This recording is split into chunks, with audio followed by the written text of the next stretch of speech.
Alright, if you're shown to hear important instructions, press 2.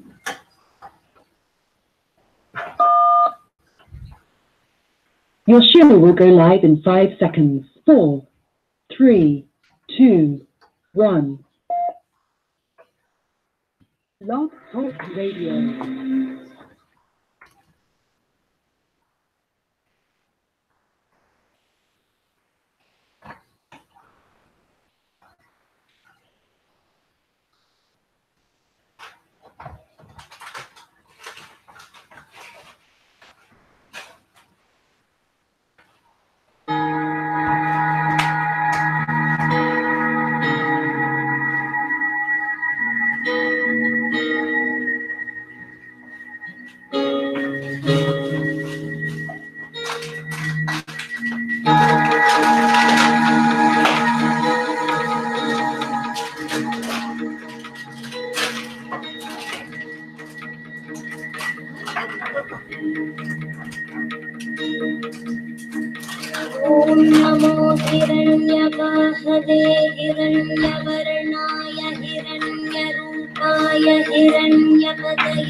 अंबिकापतये उमापतये पशुपतये नमो नमः।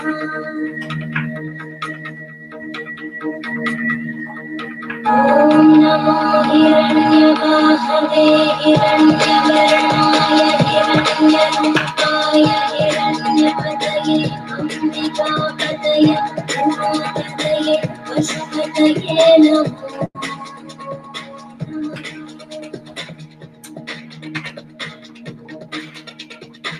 ॐ नमो हिरण्यवाहवे हिरण्यवर्णाय हिरण्यरूपाय हिरण्यपतये अंबिकापतये उमापतये पशुपतये नमो नमः।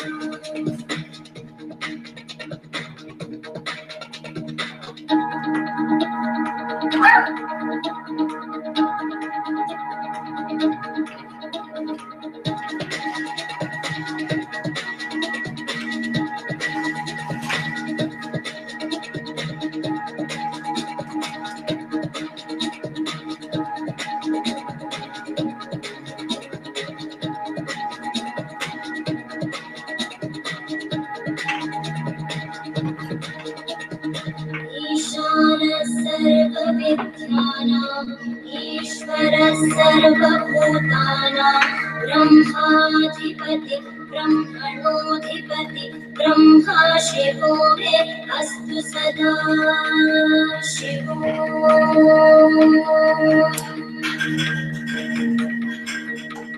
ईशानः सर्वविद्यानां ईश्वरः सर्वभूतानां ब्रह्माधिपति ब्रह्मणोऽधिपति ब्रह्मा शिवो मे अस्तु सदा शिवो।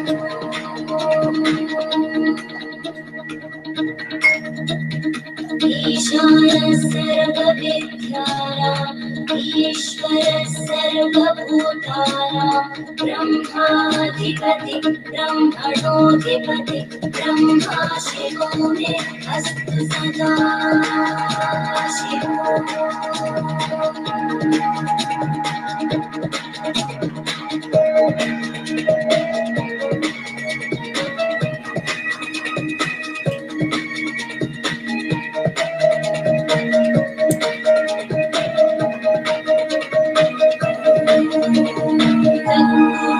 विद्महे वाग्विशुद्धाय धीमहि तन्नः शिवः प्रचोदयात्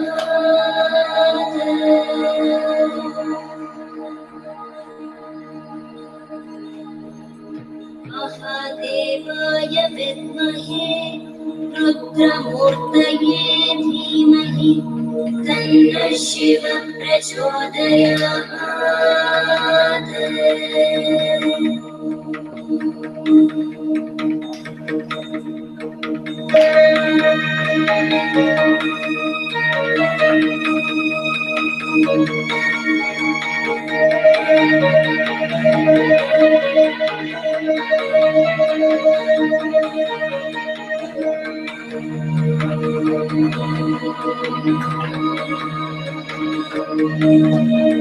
नमस्ते अस्तु भगवन् विश्वेश्वराय महादेवाय त्र्यम्बकाय त्रिपुरान्तकाय त्रिकाग्निकालाय कालाग्निरुद्राय नीलकण्ठाय मृत्युञ्जयाय सर्वेश्वराय सदाशिवाय श्रीमन्महादेवाय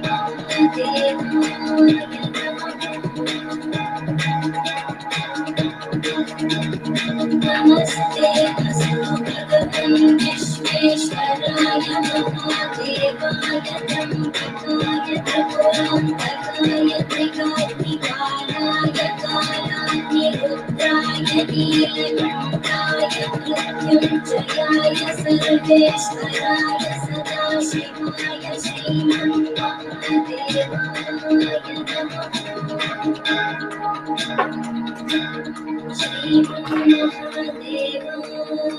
नमः श्रीमन्महादेवाय नमः शान्ति शान्ति शान्ति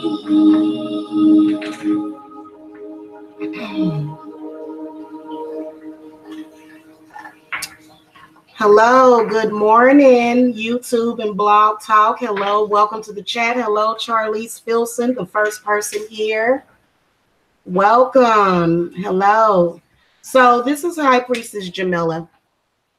And I wanted to come and speak to you guys today. And I want to talk to you guys about the importance of freeing yourself and your family from generational, cultural, spiritual, physical, mental hexes.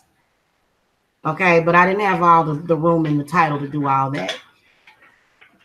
But we're going to mainly touch on the cultural and the religious hexes, the spell, the very clever spell that has been put upon a lot of families. And I'm talking, we can see it going back 5 or 6 or 7, even 10 generations of where you and your family have been under this generational cultural hex and religious hex. So let's talk about the religious hexes, and then we'll filter down to the cultural hexes that religion created for a lot of us.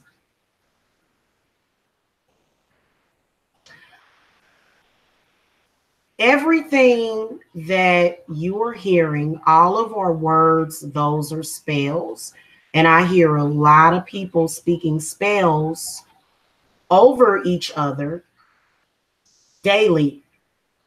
I mean, you can just look at social media and tell that, everything that we know that brings harm to our communities, we know that the most religious people are the ones that are actually doing it. You know what I'm saying? Let me give you a scenario. Let's say that you've been raised in the Christian church your whole life. Everybody in your family got diabetes, though. Everybody in your family got high blood pressure. Everybody got some kind of health problem that manifests from the way they are living their lives. And you got everybody in your family that's going through the same thing. And so let's say that you are a child that was born either in the 60s, 70s, 80s, or 90s. And you say, hey, you know, I'm not really finding a whole lot of peace and a whole lot of, I'm not really getting you know, you start to realize that you're getting a whole lot of nothing out of what you're doing. And you realize you ain't getting nowhere. So let me tell you how the generational hex will work. Let's say you meet somebody. It can be a friend or a love interest. And that person is not religious, but they're spiritual. And they are into crystals and saging and meditation and yoga, all of those things that heal your body. And you bring this person around your family, right? You bring this person around your family, and they sit around your family and they have dinner with your family. But for 2, 3, 4 hours, they ain't said nothing about Jesus. So in that time frame, your grandmama, your mama, your aunties, your cousins,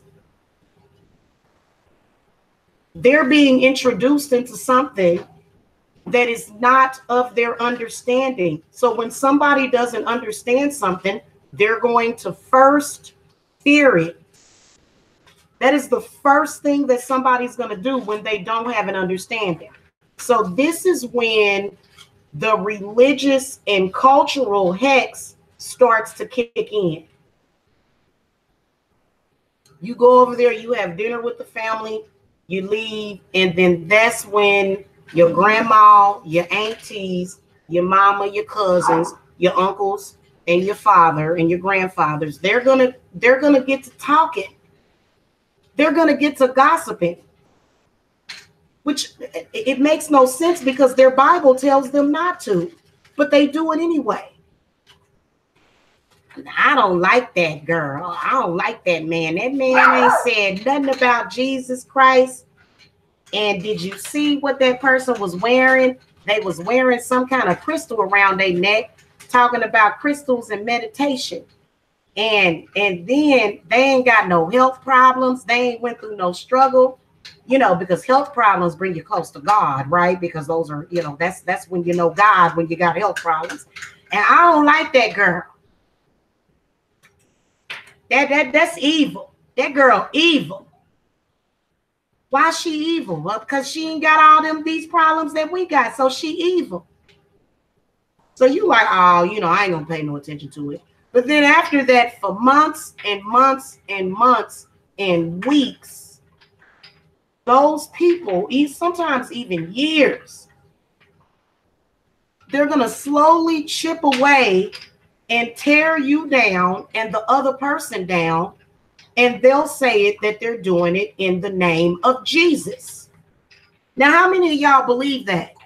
How many of y'all believe that the evil that religion has done is in the name of Jesus? And it's really in the name of something that's good, even though the only thing that has happened is that the health problems is still there. The financial problems are still there. Everything is still there within these people that are judgmental. Now, let's say that this person has talked to your family and they're like, well, you know, and they're like, what you do for a living? Oh, I'm a massage therapist. First thing they think in their mind is that you a hoe. Oh, I'm a yoga instructor. The first thing they think in their mind is that you're the demon, you're a devil. I don't have health problems, and I'm doing wonderful. Oh no, you do got health problems. We all do. We all sick. So if you go into a sick family that has been cursed by a religious hex, they're gonna all say that you're sick because you have a light around you and they can see it. And so for months and months and years to come, these folks is still trying to tear you down and literally will do it if you let them. And the reason why they do it is because they don't have the understanding that you have. I mean, they will set up all kinds of scenarios. They will try to, I mean, they'll literally set up all of the whole situation. I've seen them do it. And they'll say, we're doing this in the spirit of God. Now, we know that culturally throughout the world, a lot of different people have a very, very different version of God. And we're all born with that knowledge of God and what it is, right? But then religious people, okay, and I'm telling you, the reason why I'm talking about religion is because that is the hex, that the religion within itself is what placed the hex over your family. Religion and cultural hexes are what is messing up, and it is driving people to literal insanity. So when you have a person that has hope, that has spirit, that has the spirit of God, when these people see that, they get scared, especially Passa, because Passa got everybody underneath a spell. Whenever you hear the words, it all equates to you're bad, you're not good enough, you're this, you're that. And they will keep going on, and they can't stop. That's a hex, especially when it is something that is bringing good things into your life. And you're saying, well, why is it that consistently it's been nothing but good things that have happened in my life, but you're trying to set up some kind of false hell? So we knew that religion was through when religious people began to create false hells on earth, which is totally against all of their teaching. So what ends up happening is that everybody in the family has done the same thing. Oh, we've done it like this for the past 1,000 years. This is all we know. We don't know any other way. And in the meantime, it doesn't matter if your mother and your father or your mother and your children are alive or dead, they are suffering. If somebody comes to me and asks me about a generational hex on them, or if you ask me about a family member that has departed this earthly plane,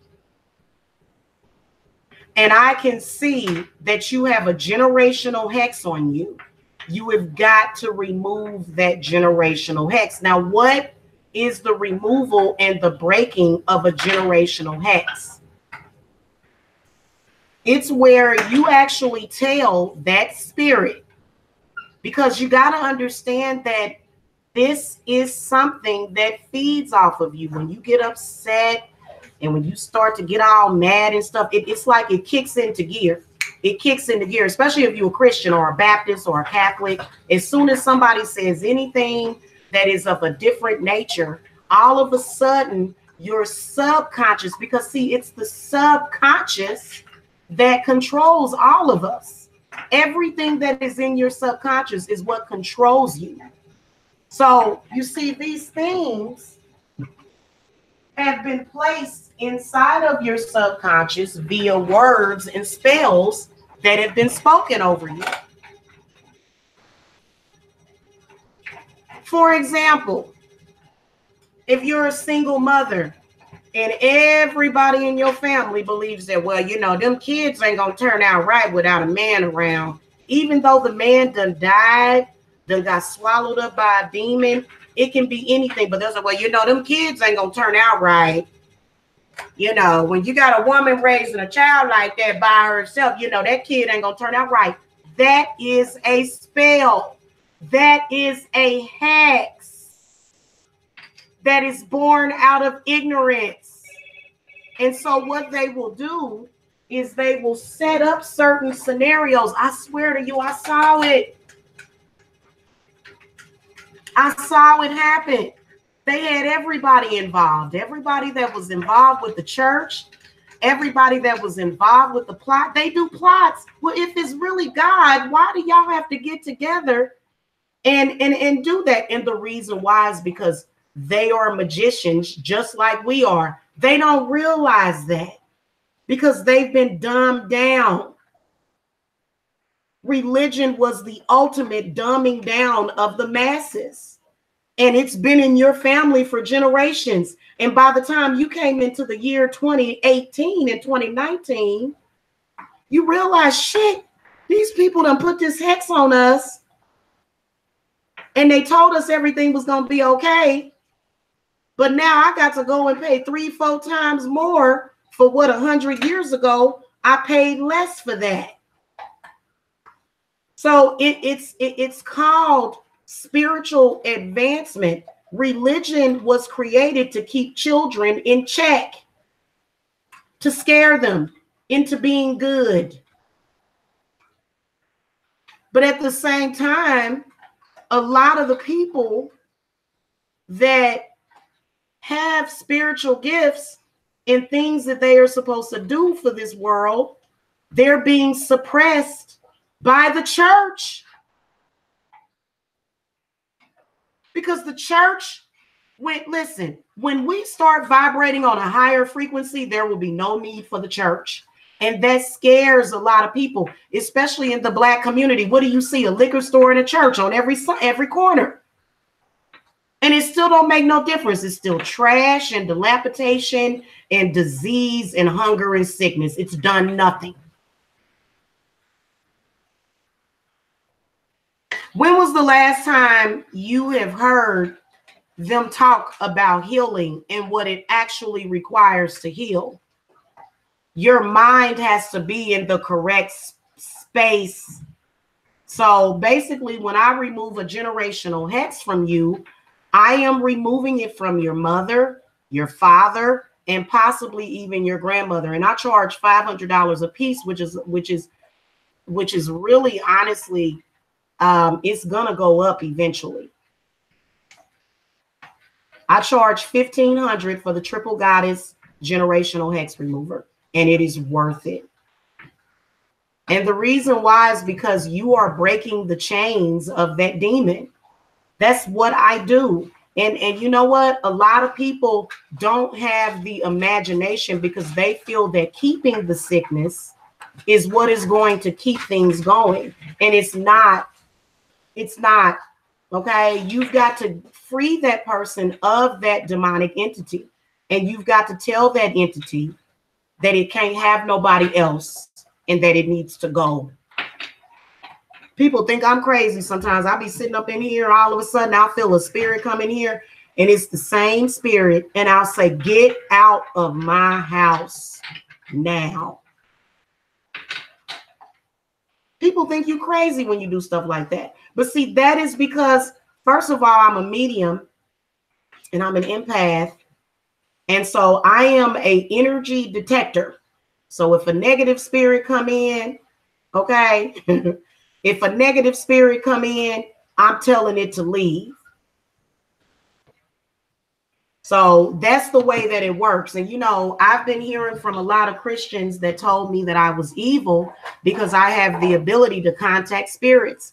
However, they go to church every Sunday and they do the same thing. The only difference is that you have a pastor, right? And the pastor is who is getting all of the blessings via your energy. Energetically, the pastor is collecting energy. So this is why when you go into church, you might feel a little bit better. But then when you go back home, that same spirit is sitting at home waiting for you. It's still there. And it don't matter if you got a psychic living with you or somebody, the spirit is still in your house. And what are you going to do to get rid of it? You can have the pastor come over and try to get rid of it. That's what churches is supposed to do. But how many churches do you know that do that? Can y'all tell me? Let's see if we done had anybody call in.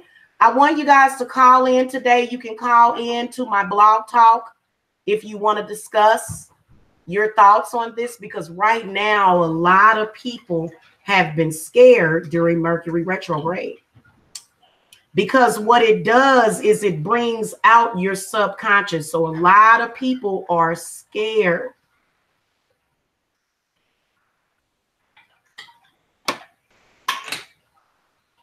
Okay. See, this is why churches have online services these days. They have phone services you can call in, because basically what it is putting a Band-Aid on a gaping wound for a little while, but they not going to actually let the wound heal, because as long as you're wounded, there's going to be a need for the church all the time. And I'm talking about wounds that have not healed for generations. I'm talking about, it's a lot of people that they don't have nothing until somebody in their family dies. And it's an uproar.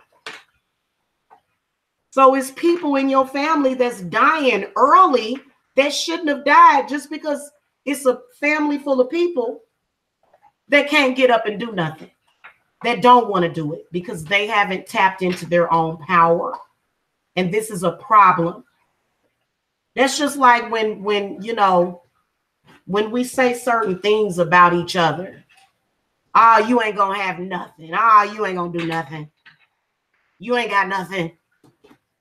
Yeah, you do. You do got something. I see it all the time in the cars. I do readings for people sometimes, guys, and I'll see the 10 of Pentacles, the Wheel of Fortune, the Magician. I'll see all of these very empowering cards, but you haven't applied it. You haven't used it. And then you'll say, well, if I use it, that means that it's evil. Guess what? That was the biggest lie in history.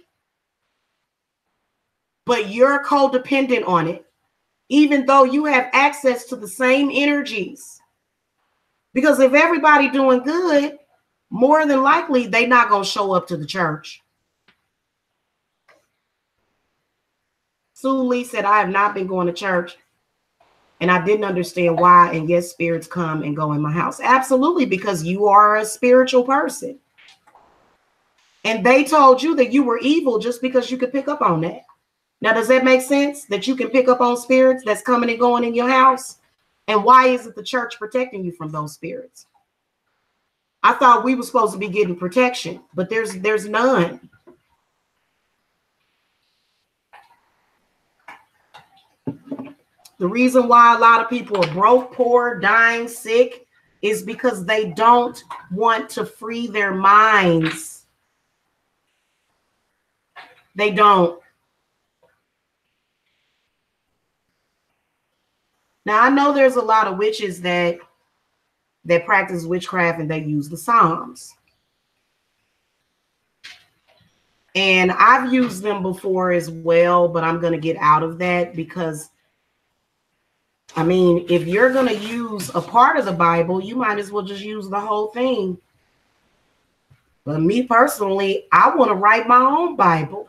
I'd love to write a book that is similar to the Bible. And see, people will have a problem with that because they'll say, wait a minute, this is the only way we're keeping control.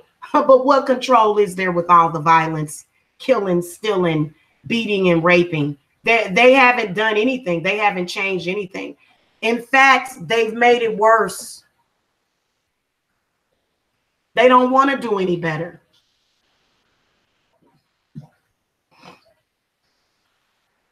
It's not that you're rebelling. You're being true to your own spirit. You're not the devil. You're not a child of the devil. That's a lie. The devil is them. Imagine, let me tell y'all something. A lot of y'all out there, y'all got crystals. Y'all freeing y'all mind. Y'all meditating. Y'all feeling good. You taking your spiritual baths.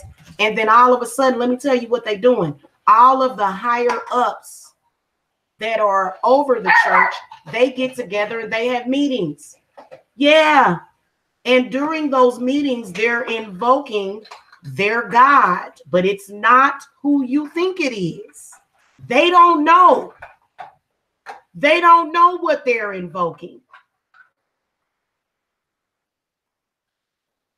They don't care as long as it makes them feel better for a temporary time. It's only temporary. Then what they have to do is they go out and they feed off of people that are self-proclaimed healers, incarnated angels, empaths. That I'm sorry, if you're so blessed, then why are you feeding off of me? Why do you feel the need to feed off of people like me then? If you're so great and you've got the answer, why do you feed off of people? Because that's what they're doing when they come around you. They're feeding off of you. Blatantly. They'll even say it. They'll even admit to being cannibals. A lot of them are cannibals because they'll say, we're eating crackers and drinking juice and we're eating the flesh of Jesus. They'll tell you that. And then you don't see a problem with that? You don't see a problem that they are eating each other, but they're not actually feeding. The pastor gets all of the benefits, but then everybody else in the congregation in the church, they back and forth to the doctor trying to take a pill. How you true to God when you got to take a pill just to keep yourself alive? Explain that to me. How are you close to God when you're heavily medicated on pills just to help your body function? So in that case, then you're a zombie.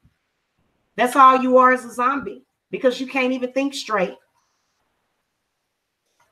long enough to even find that place that religion was supposed to take you to. If your religion is so great, why are you in hell all the time?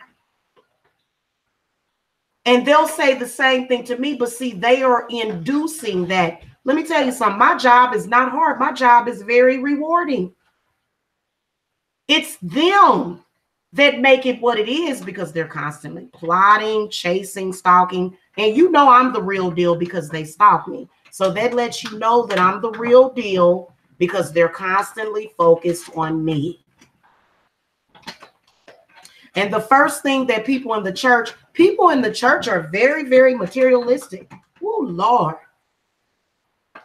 Especially after they get dressed up in their Sunday best and they go up in that church and they'll come out and say, oh, you're just poor.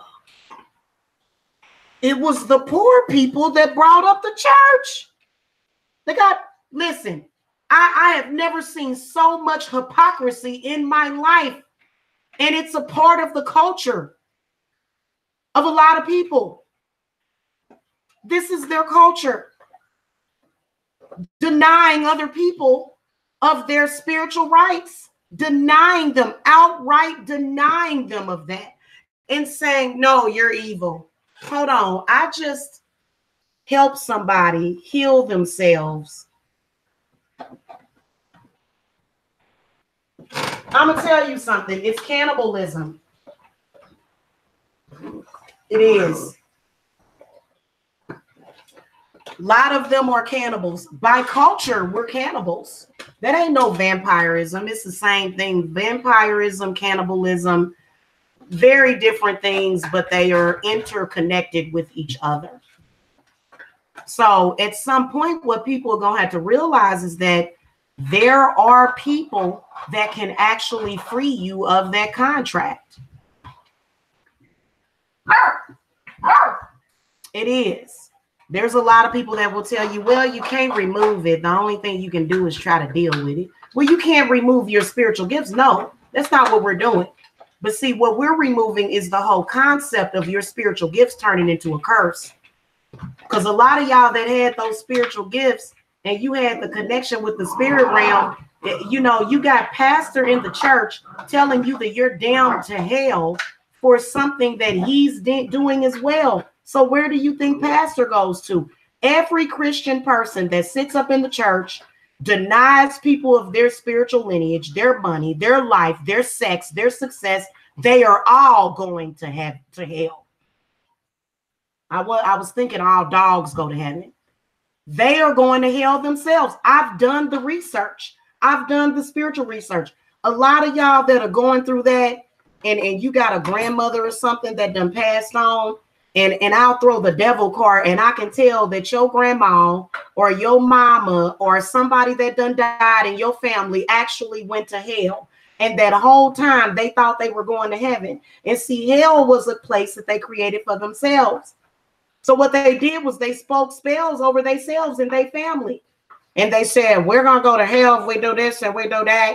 And then, but you are doing that. Every time you go to church and you call to their God, and you call to that God, that's the moment that you're communicating with a spirit. So how can you go and say that people that communicate with spirits and is evil when you do it supposedly every Sunday? Explain that to me. And then they'll say, well, this is God. You know, every Sunday is hell for me. You know that is hell for me. It's hell for a lot of people on Sunday, and they don't do it every Sunday. They do it some Sundays, and they praying for you to die, and they praying for the truth to die, because they either too lazy or too sleep in their brain. And a lot of them don't even know they headed to hell. A lot of them are. Over 90% of those people that are in that church are going to go to hell. And they'll say, but why? They'll go and they'll meet Ma'at, right? They'll meet this higher spiritual being, which is really your consciousness, right?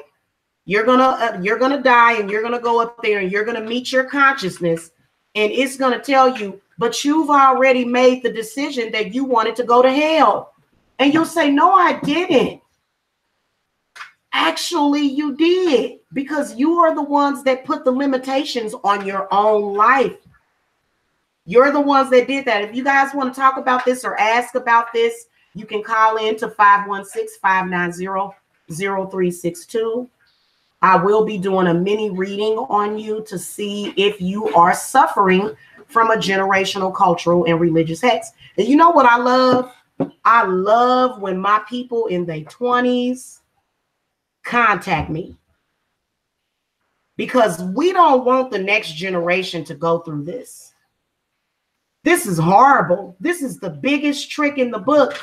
And they'll tell you, just because, you know, they'll tell you that that's something that brings you peace. You're looking at it and you're seeing it. And what they'll tell you, they'll say, well, the reason why, you know, Annie Mae and Nettie Mae got sick because God was calling her on home. No, the reason why she was sick was because it was a demon feeding off of her chakra.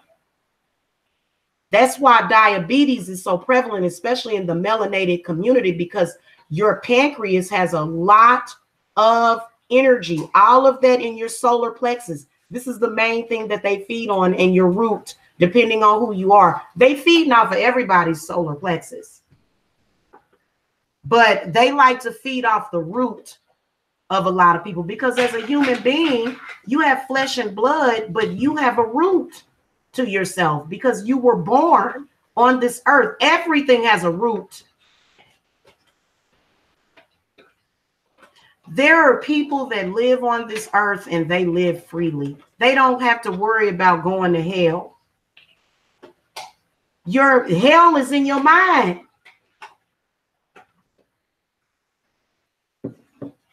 I hear my family saying it.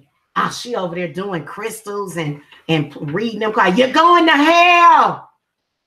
That's what they say. Oh, you're going to hell. That's a spell.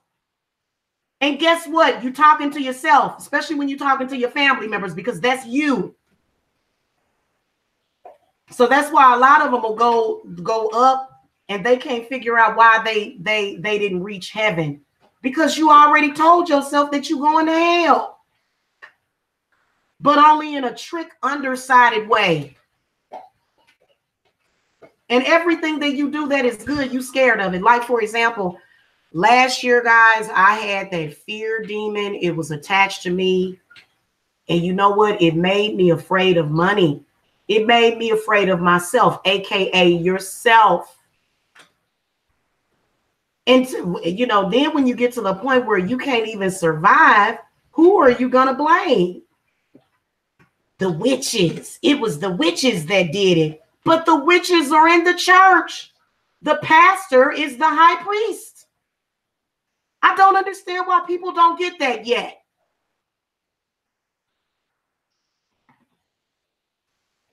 They attack businesses. They attack everything. And then they'll say, well, that's God that did that, because they are God as well. And they know it. But they want to go against you because they are the ones, especially these people that are into Catholicism, boy, they are into their ritual sacrifices.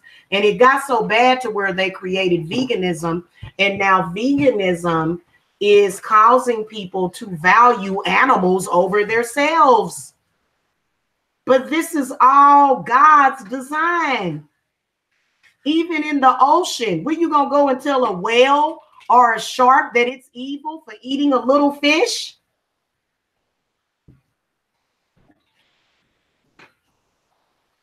So, guys, I'm here to tell you that it is a plot and it ain't good. And, you know, unless you make a choice, and that's why I told my family, I said, y'all don't make that choice for me. I told my father that a long time ago. You don't get to make that choice for me, even though they made the choice for you when you were a baby. If you were baptized, you need to be unbaptized. A lot of y'all say, well, it is some of the most baptized people, boy, they running around here confused. And it ain't about what they say when they're out in the public. What's actually going on in their home when you don't see it? A lot of hell. That's why they always, but see, for me, you know, because I have to chase away spirits all the time, especially the bad ones, because I've got Christian witches that conjure up demons. They conjure demons. They do the same thing that other witches do. Well, not all witches. I work with angelic energy. So I work with the big ones. I work with Metatron. I work with Gabriel. I work with Aziel. I work with Gabriel. I'm sorry, not Gabriel, Raphael and Michael.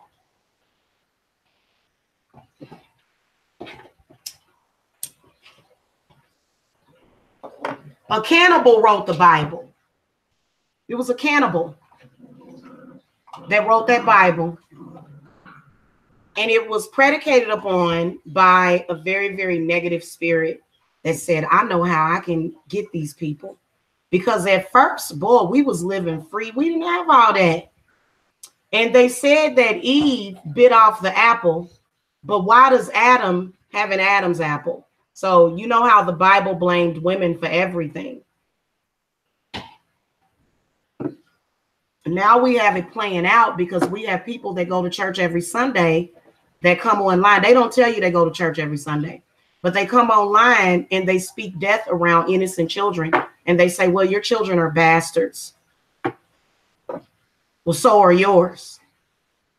So whenever a Christian tells me that my children are a bastard, I send it right back to them, because that is negative energy that they are sending to you. All of us on this earth, if you're going to call one child a bastard, you got to call all of them a bastard. And, you know, for some reason, these people were supposed to be good people that were supposed to be feeding a community, but they're actually taken from the community.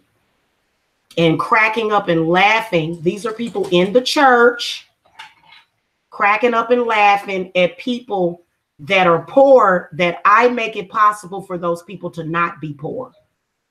So at the same time, they're taking advantage of you and then laughing at you. And literally, it's a con game.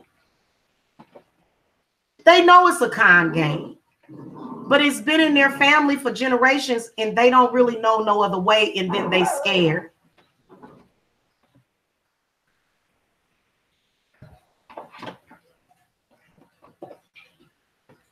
So today is Wednesday. If you notice, they practice everything surrounding the paganism,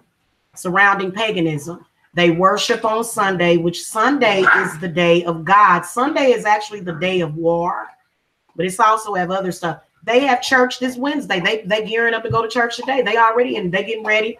They putting on their Sunday clothes, and they headed up to the church to pray for their downfall, for their own downfall.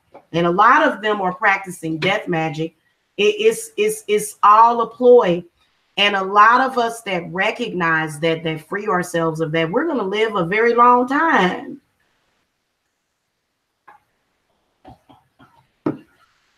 We're going to live healthfully a very long time.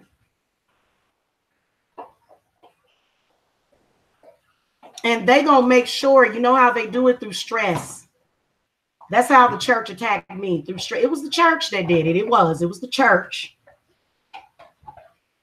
of Latter-day Saints, probably. I don't know. Boy, let me tell you, they fighting hard every single day to keep you in them chains, because while they got you in them chains, literally, and you can even sometimes look at the sky and see them, you'll see these entities and beings just feeding off of certain folks, but they skip my house a lot of the times because I make it really, really hard. But see, my father will go in the church and he'll say, God, I had one child and I'm going to sacrifice that one child.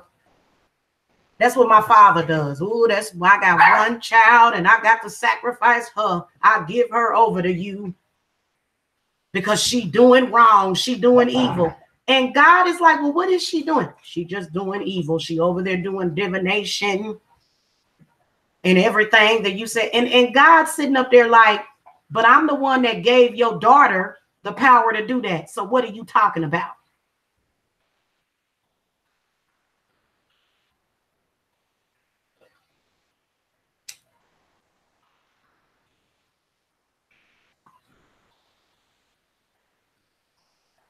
Church people are doing the same thing that they did years ago. The only difference is that they know how to use the law of attraction, and they'll say it's evil because their version of the law of attraction is evil.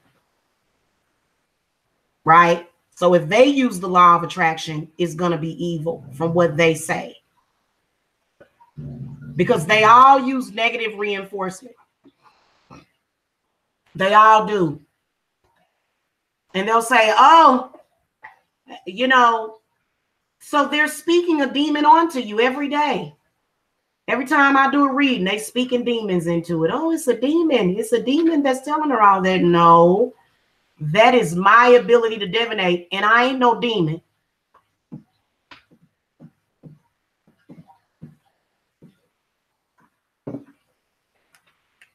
Your aunties and your cousins, all the younger ones, those are the narcissists. They all sit around all day because you the black sheep. And they talk about you just like they talked about Jesus. And then they'll say, shit, I don't do all that stuff, so I'm going to heaven. But then God will weigh you and they'll say, no, you're not. No, you're not, because you've already accepted hell. Goodbye. And I've seen a lot of highly religious people in hell. Why all these religious people going to hell? I can see your afterlife. They in hell.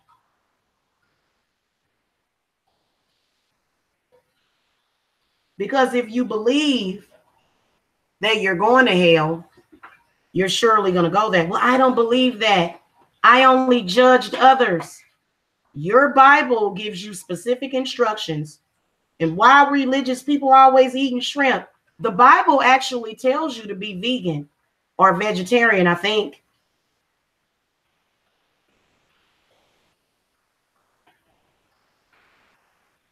But then again, it's creating a lot of problems. I'm telling you, a lot of imbalances, a lot of Oh my God, it is so imbalanced. And the empaths of your family can feel it. That's why they don't want to talk to you.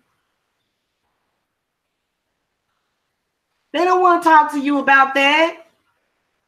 You done had somebody that got away from that, and literally a lot of the stuff that they've had in their life reversed, and they elevated their thinking, and they elevated their mind, and they started to realize their own power, and you're a problem. Because they just want to be a sheep being led to slaughter. All of y'all are sheep being led to slaughter. I don't get why they don't understand that yet.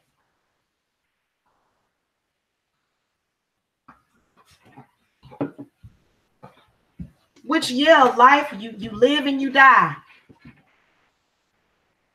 And you come back. Now, the cultural hexes have many, oh my goodness, oh wow. These cultural hexes, to where it's going to be assumed, and then that is when you start to become discriminated against. Hey, cut it. Here you jumping on. Gone. Hold on, y'all. Woo.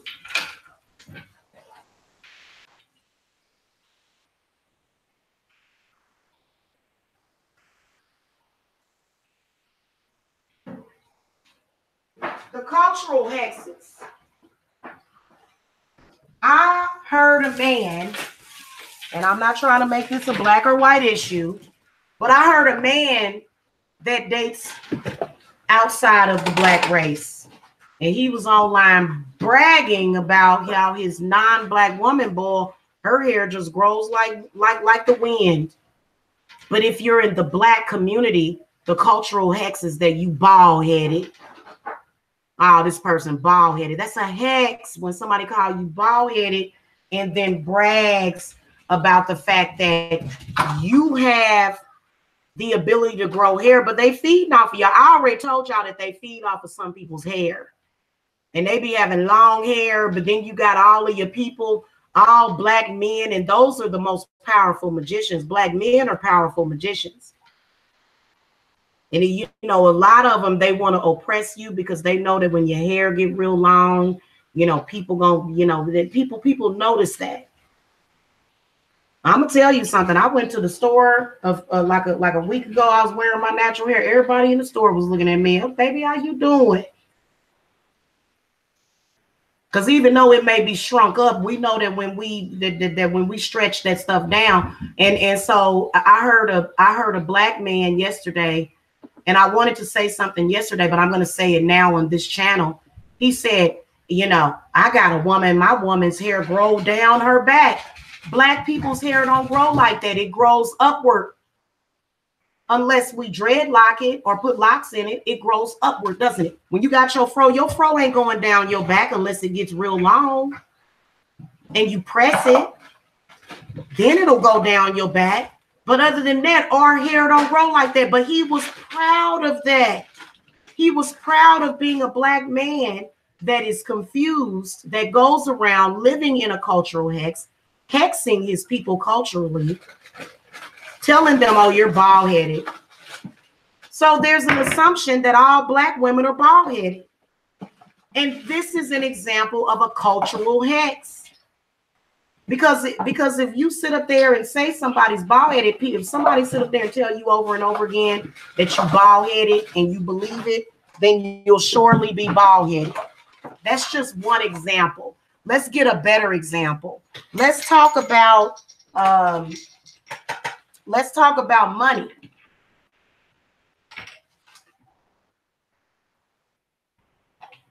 Let's talk about money. Because you came from a family that was always held back by their religion, they were scared to come out of it. They don't have no money. They ain't got no money, which is energy, because all of their energy is going to somebody else so that they can have money. So that's why the rich get richer and the poor get poorer, because of these cultural hexes. And a lot of people are afraid, and there's a lot of people that sell that narrative that if you do anything, they gonna come for you. Well, yeah, they came for me. Oh, wow. It was a trip how they came for me. They gonna come for you as soon as you start. And I'm gonna tell you something. I don't want to deal with no man or nobody that's talking about the church. Mm-hmm.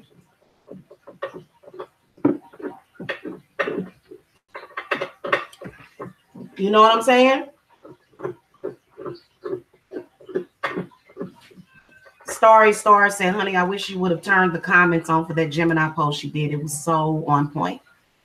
I'm going to tell you something. There is some type of trick that's happening with the Geminis.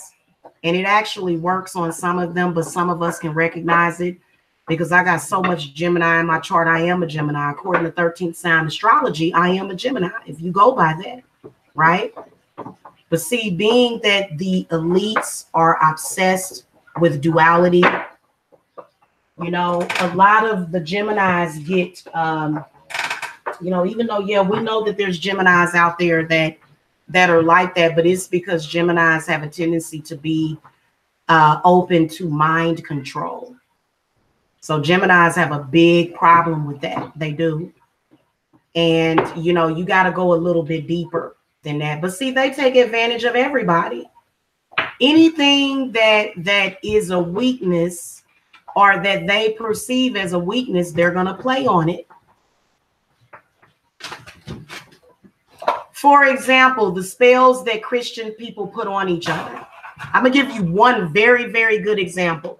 I saw a Christian in the same person's chat room saying, ain't no man gonna ever love her and she gonna be alone for the rest of her life. That is a Christian thing because it even gives you instructions in the Bible of how to deal with your sexual energy being eaten by somebody else. So they'll tell you to go celibate. That's the worst thing to do in the world. Yeah. Oh, yeah. Let me tell you something. Scorpios should not be dating Geminis. It just depends on what is in your chart. It really does. They will bring out the emotions in you and they'll continue to do it. And they will continue to reopen wounds that have closed up a long time ago. Even in your previous life, they'll reopen that. So what I want y'all to understand is that Geminis are like, they're like, I describe the Geminis as like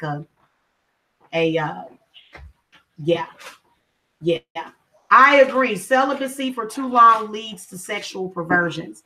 Let me just speak about a couple of the curses that I've noticed that are on people.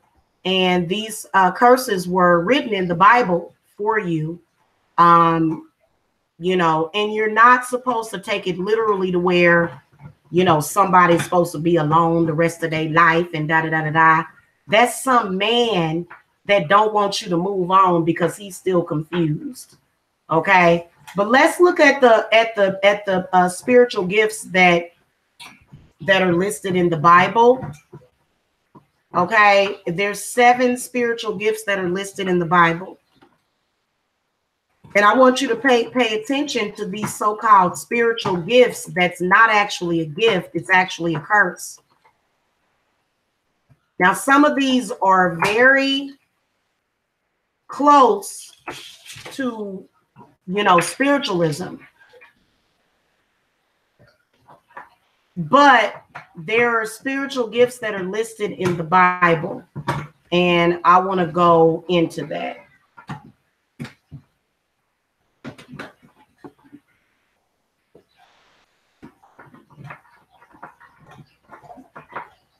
There was one that was talking about celibacy.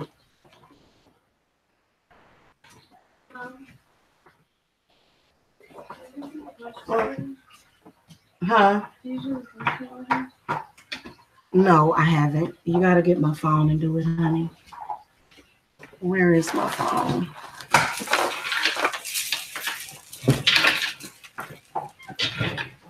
Here it is.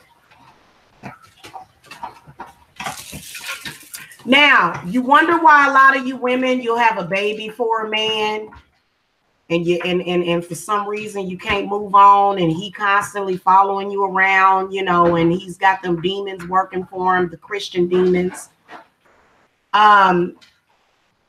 There's a couple of different things.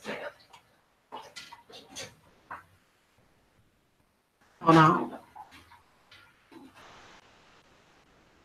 So the whole thing about it is that if you divorce or leave a man or a woman, you're still considered to be an adulterer. Now we all know that ain't right. So the Bible teaches these men that once they have, I guess, claimed you or something, that means for the rest of your life. That's a demon. The demon, look, let me tell you how the demon works. The demon says, go into a relationship with this woman and then make her as unhappy as possible. And then after you have brought forward more slaves and more sacrifices for me, then we're going to make sure that they get sacrificed. And we're going to tell any other man to stay away from that woman while we feed off of your children.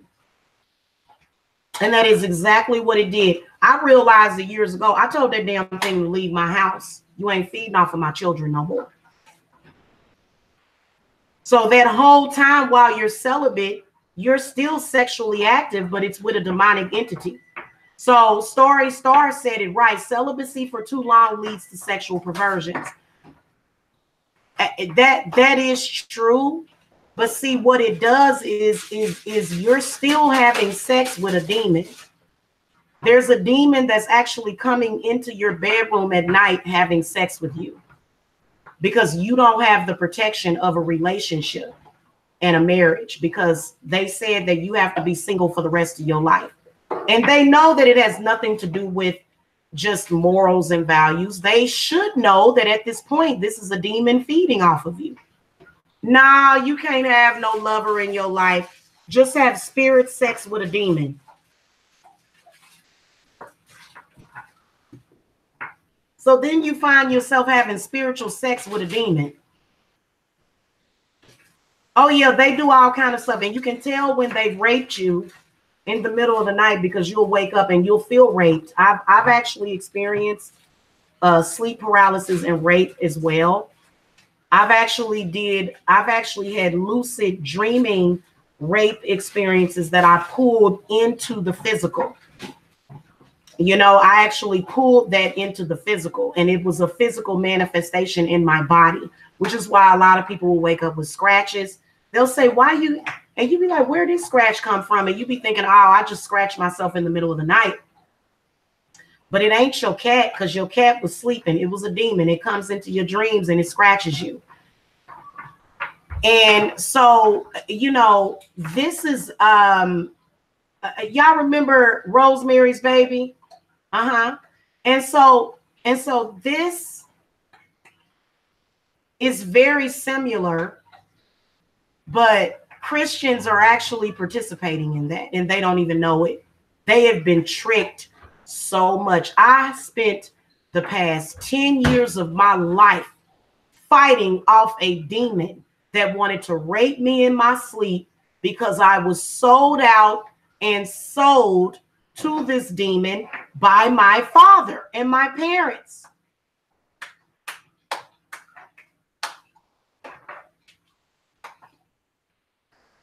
You said you was conscious. Yeah. It does feel violated because you're not getting any sexual pleasure out of it. And everybody has the right to receive sexual pleasure. And I'm going to tell you something. A lot of you black people, they want you to be single. A lot of black people, they want you to be single and celibate so that that demon can rape you in the middle of the night. The man that's meant to be your husband, hey, Jay Lawrence, the man that's meant to be your husband, he can't have you because this demon wants to have you. And that's the truth. And it ain't never there for you because it's all over the place. It's going from house to house. So it's never going to be a stable companionship. It's just going to be sex. And so then you'll look at the situation. You'll go, wow. Well, and guess what? This is how you can tell that it's a generational hex. Why every time you meet somebody that's from the outside, they got to run them off?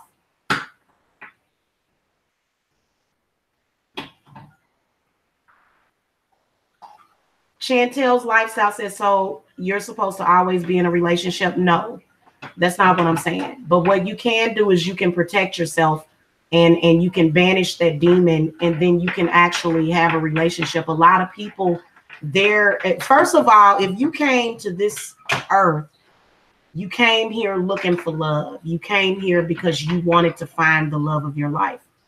And y'all know it. And what a lot of religion and cultures have told us is that you can't have that. You can't have somebody that you wake up every morning to kiss and hug and make love to, and that person go and make you bacon and eggs. They said you can't have that. They said you can't have that. They said, no, we ain't gonna let you have that, because you got to work for this demon. If you got a marriage and the holy sanctity, the whatever you want to call it, if you got the sanctity of your relationship, they don't want you to have that. So no, sis, I'm not saying that you're always supposed to be in a relationship. But to be honest with you, it is normal for you to meet your life partner and be with them.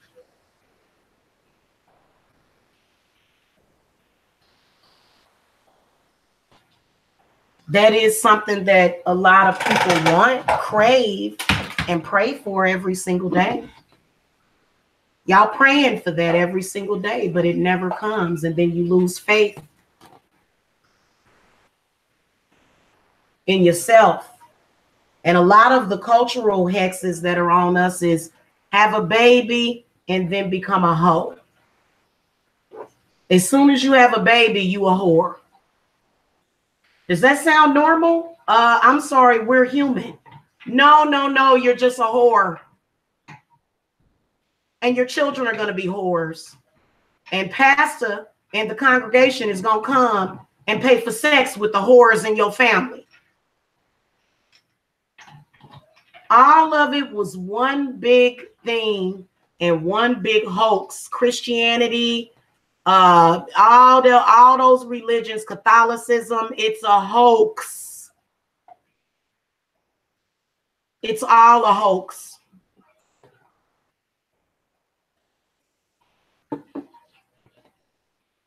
It is and was and still is and always will be.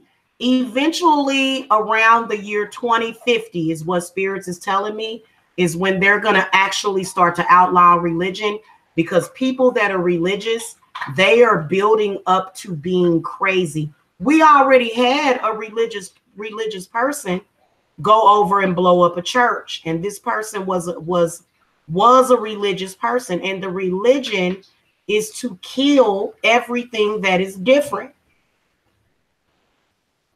So this is why this is happening. You're going to see a lot more churches being attacked by the church. They're going to go out on crusades where they crucify people. They're going to do that. They're already doing it. I was so freaked. Oh my God, guys, it was so horrible. It was weird. It was weird. It really was. The way that they are, the way that they think.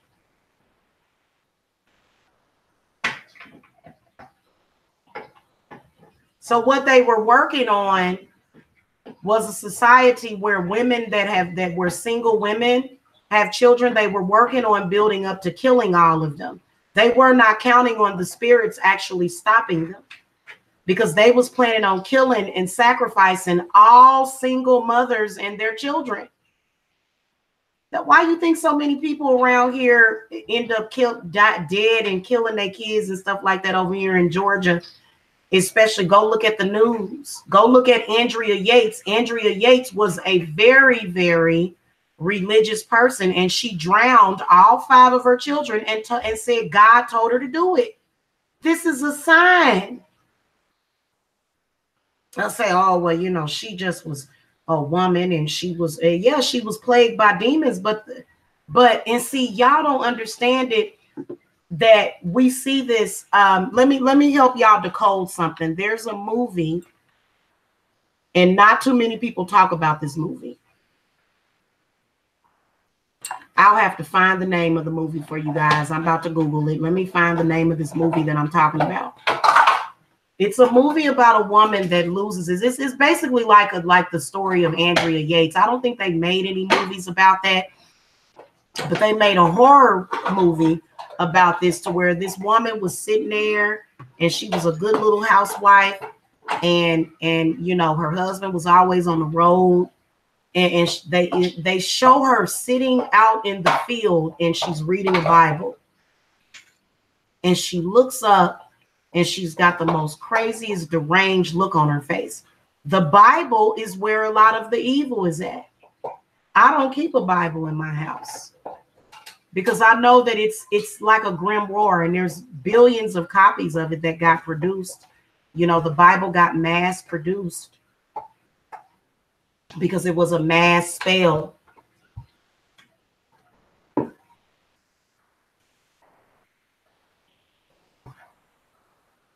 So, hold on, y'all. I'm gonna give y'all the movie. It's a very, very disturbing movie. If you and I don't look, years ago, they didn't make movies where they showed violence against children. They didn't, but now they do. Okay, now they do. Well, actually, it started in about 70s with The Omen. But there's a movie that was made. It was just a few years ago. It wasn't an old movie, and I can't seem to think of the name of this movie, so I've got to go and find it. But it actually shows and dictates, you know, how these people feel in their mind, what it drives them to. And those children weren't doing anything but being children. She just all of a sudden, and she was religious. So then when you see a Christian, you know, going to the church or going to the congregation and saying, my daughter is practicing witchcraft and we must kill her. Well, what did your daughter do? She just practicing witchcraft. You know, the Bible says that we can't suffer a witch to live. So then the pastors of the church started dying. You don't suffer a witch to live, but the pastor of the church is a witch.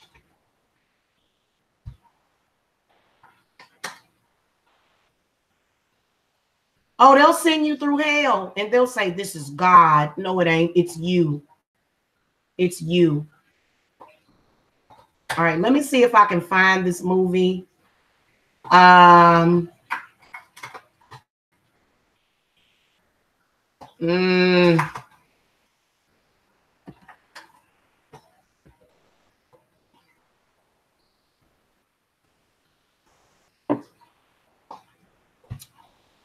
can't seem to find it, the name of the movie. I don't know why I can't remember the name of it, but they display. I'll find it eventually.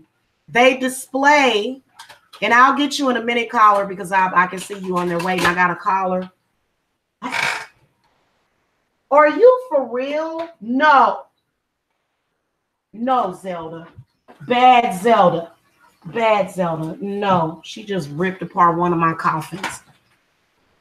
I tell you, one of these dogs be doing spiritual work sometime, y'all. Let me take my caller real quick because this is my first caller.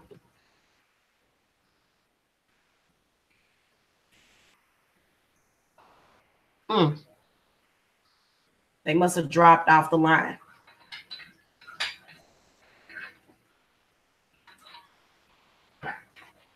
The spirit told me in a meditation to throw the book away, then cut off the head and gave you the tail.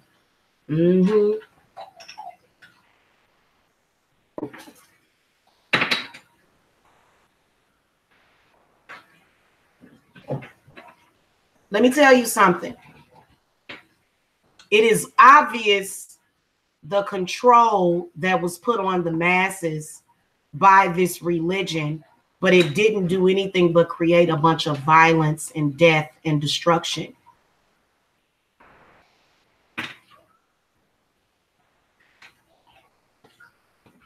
Let me find the name of that movie. I want to find out the name of that movie.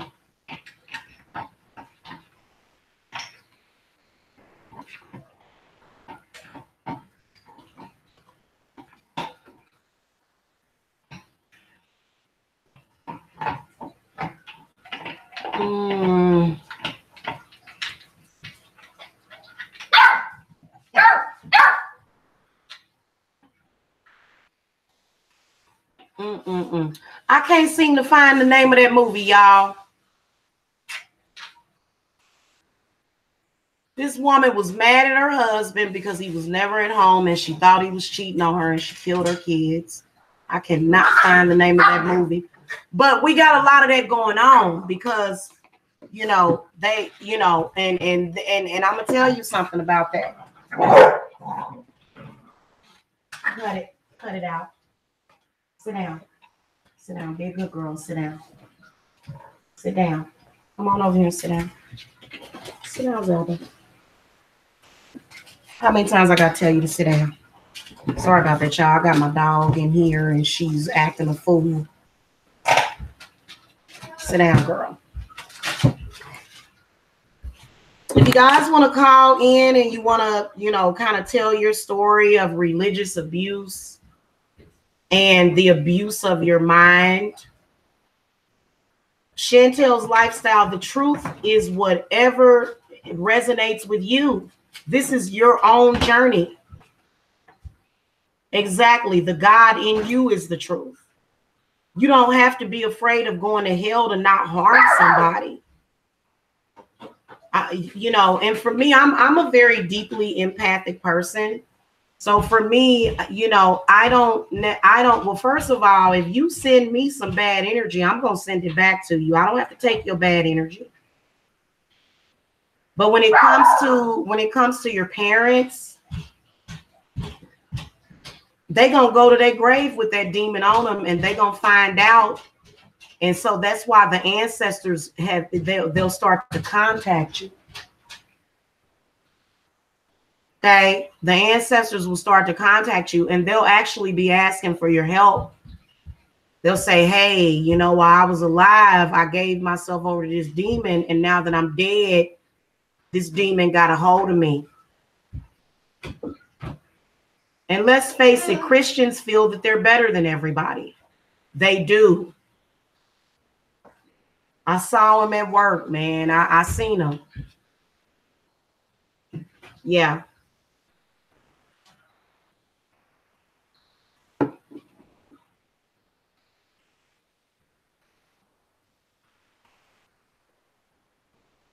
And then it gets so bad to where when you raised in that, you'll see other people with big, nice houses, and you'll be actually jealous of those people.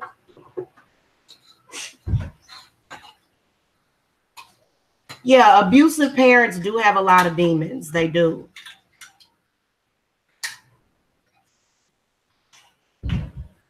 It ain't gonna die. Listen, that it's not gonna stop until you tell it to. And see, the problem is that a lot of y'all will have family members that will have that demonic generational hex on them. And they'll sense that the hex has been lifted from them.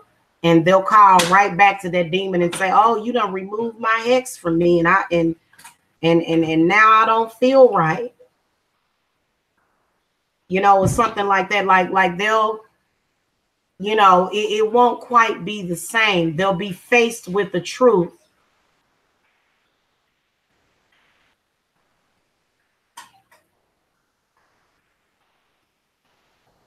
You know what I'm saying? And then they'll say things like, well, you know, the woman shouldn't be saying something in church. She ought to just be quiet.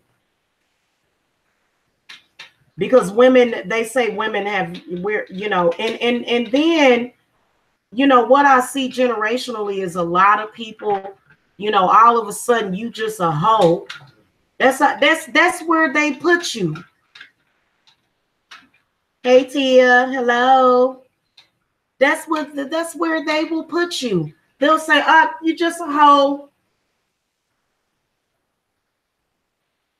Huh? What are you talking about? I'm just a hoe. Hey.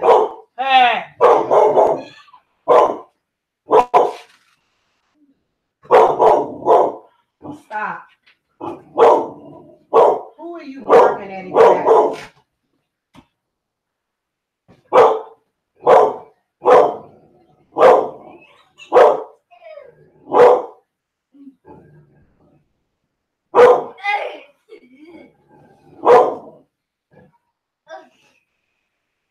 Stop that. It must have been some kind of spirit that came in or something, because she sure is barking at something. So what it does is if it's attached to your mother at the time, well, it's attached to your mother's menstrual cycle. It is. It's attached to her blood. And when you're conceived, you come in through that blood. And that demon knows when you're born. You ain't got to have no birth certificate. Y'all think a piece of paper makes a difference. You ain't got to have no birth certificate for that thing to come for you. A lot of people think, well, if my child ain't got no birth certificate, no, it's attracted to the energy. It's attracted to the blood. And so what it says is, well, I'm going to take you through the same process. Yeah, it's going to take you through the same process. And by the time you realize that process is happening, half of your life is gone. And, you know, there's a lot of people that are just angry. They are angry at their parents, and you got to let that go, because anger ain't going to get you nowhere. When you be mad, you be like, damn, this person didn't do nothing but hold me back my whole damn life. And the only reason why you was doing something evil is because they told you it was evil. Everything that made you human was evil. Now you tell me, what sense does that make? And all you want to do is eat and live and breathe. And they tried to make you feel bad for that.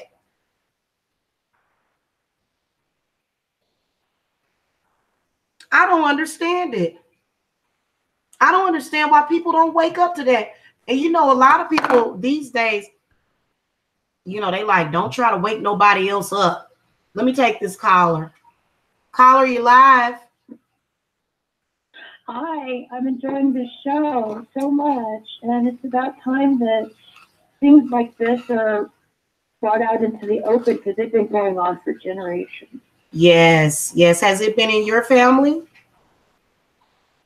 Yeah, I love my parents very much, but I'm also wide awake. Right. And I know very, very well that I chose to come into this existence, and I regret choosing the parents that I chose. Right. Yeah. But you know what? See, alchemy is really important, because the reason why you chose those parents is so that you can get the knowledge and the spirit that's needed to change the situation. And I think that's why many of us did come into very religious families. Yeah, I'm not religious as so much of a truth seeker. And I want to know the truth and nothing but the truth. And I don't get caught up into all of that ritual or worship or laws. I don't get caught up into any of that. I don't attend church. And whether that's good or bad, I don't know. But I feel very happy and content, 8 times out of 10. So I'm okay. Yeah. Have you noticed though how, you know, it'll be something that's beautiful and good, i.e. the earth, and how it seems like religion will just tear it all down?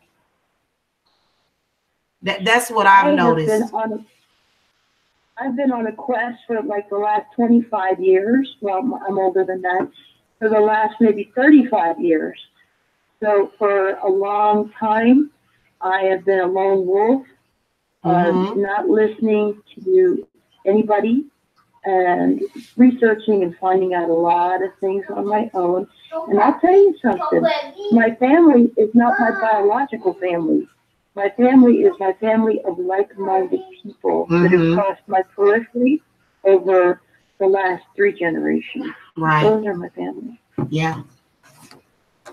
And, you know, it's the negativity that is the main thing that's hurting people. It's the negativity. I'm gonna throw you want me to throw the cards for you? Yeah, that would be nice. And I have an open heart, an open mind. I say forgive me prayers to my family members, and that energy still tries to pull me into them. They're always trying to pull me into their energy, and I just don't bite. And why is it that they so holier than thou, but they can't forgive? I've noticed that. I'm going to tell you what I think it is. I think it's a lot of mental illness. I think it's a lot of narcissism. I think it's a lot of self-importance. No, those kind of mental illnesses are actually for people with low self-esteem. Yeah, it is. It is. And just throwing the cards on just your family, I can see there are a couple of different spirit guides that seem to be talking to you. You got this Page of Cups and this Page of Wands. So you're probably getting a lot of messages, you know, either through, you know, social media or, just internally they're sending you messages. And the Magician did show up in your reading along with the Empress. The Justice card came up. And so you can tell that there's definitely, Mom, found shoes. Okay, good baby. There's definitely something that's there. And you can tell that it sort of feeds on the women of your family as well as the men. But the women mainly are the ones that get fed up on. Do you have a lot of issues with the female energies in your family? Oh, I cut them all off because they're full of shit. And I've known that since I was very little. I can see that. You spend a lot of time alone? Yeah, because I'm an empath, and it's the healthiest way for me. Now, I can spend a lot of time outside in nature and with the birds and everything else, and that's cool. Yeah. But as far as people are concerned, they know that I'm sensitive, and everybody tries to take my energy, and I just can't have it. Yeah. Well, there are people out there that understand exactly what you're going through. So you don't necessarily have to spend a lot of time alone, but this is a period where, you want to heal and you want to rest. You know what I'm saying? Because the Four of Swords came up in your reading. So taking a break from all of that mentally, even talking about it, but it has to be talked about, because once you stop perceiving it and once those thoughts, leave your mind, then you can advance on to something else that is more so, resonates with you instead of just that thing, because it is a hoax. It's a hex over everybody's family. So let me ask you a question. I can see very, very, I can see that you have the power of manifestation, because a lot of the cards that came up, in particular, the Empress and the Justice card comes up. So, that tells me that there's definitely something in your family that is being fed upon, And everybody is just convinced, because what they do is they convince themselves that this is the norm. And they say, you know, well, I'm not going to do that because that's not right. And I'm not going to do this because that ain't right. When in reality, you know, they're just scared to face it. There's a couple of different spirit guides here that are telling me that, in particular, the Knight of Wands. So what is happening is that there's the spirits that want to keep things the way that they are. And then there's the spirits that's like, okay, we need to go ahead and create some kind of peace and create, you know, the world, recreate the world that we actually used to live in.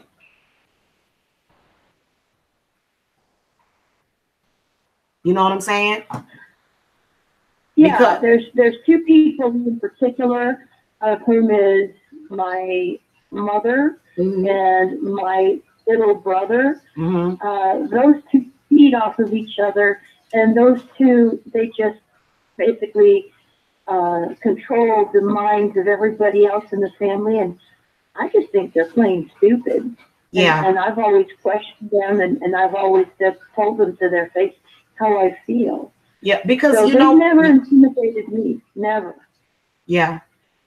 And so let me ask you something. Is there any disease or sickness that's running through your family?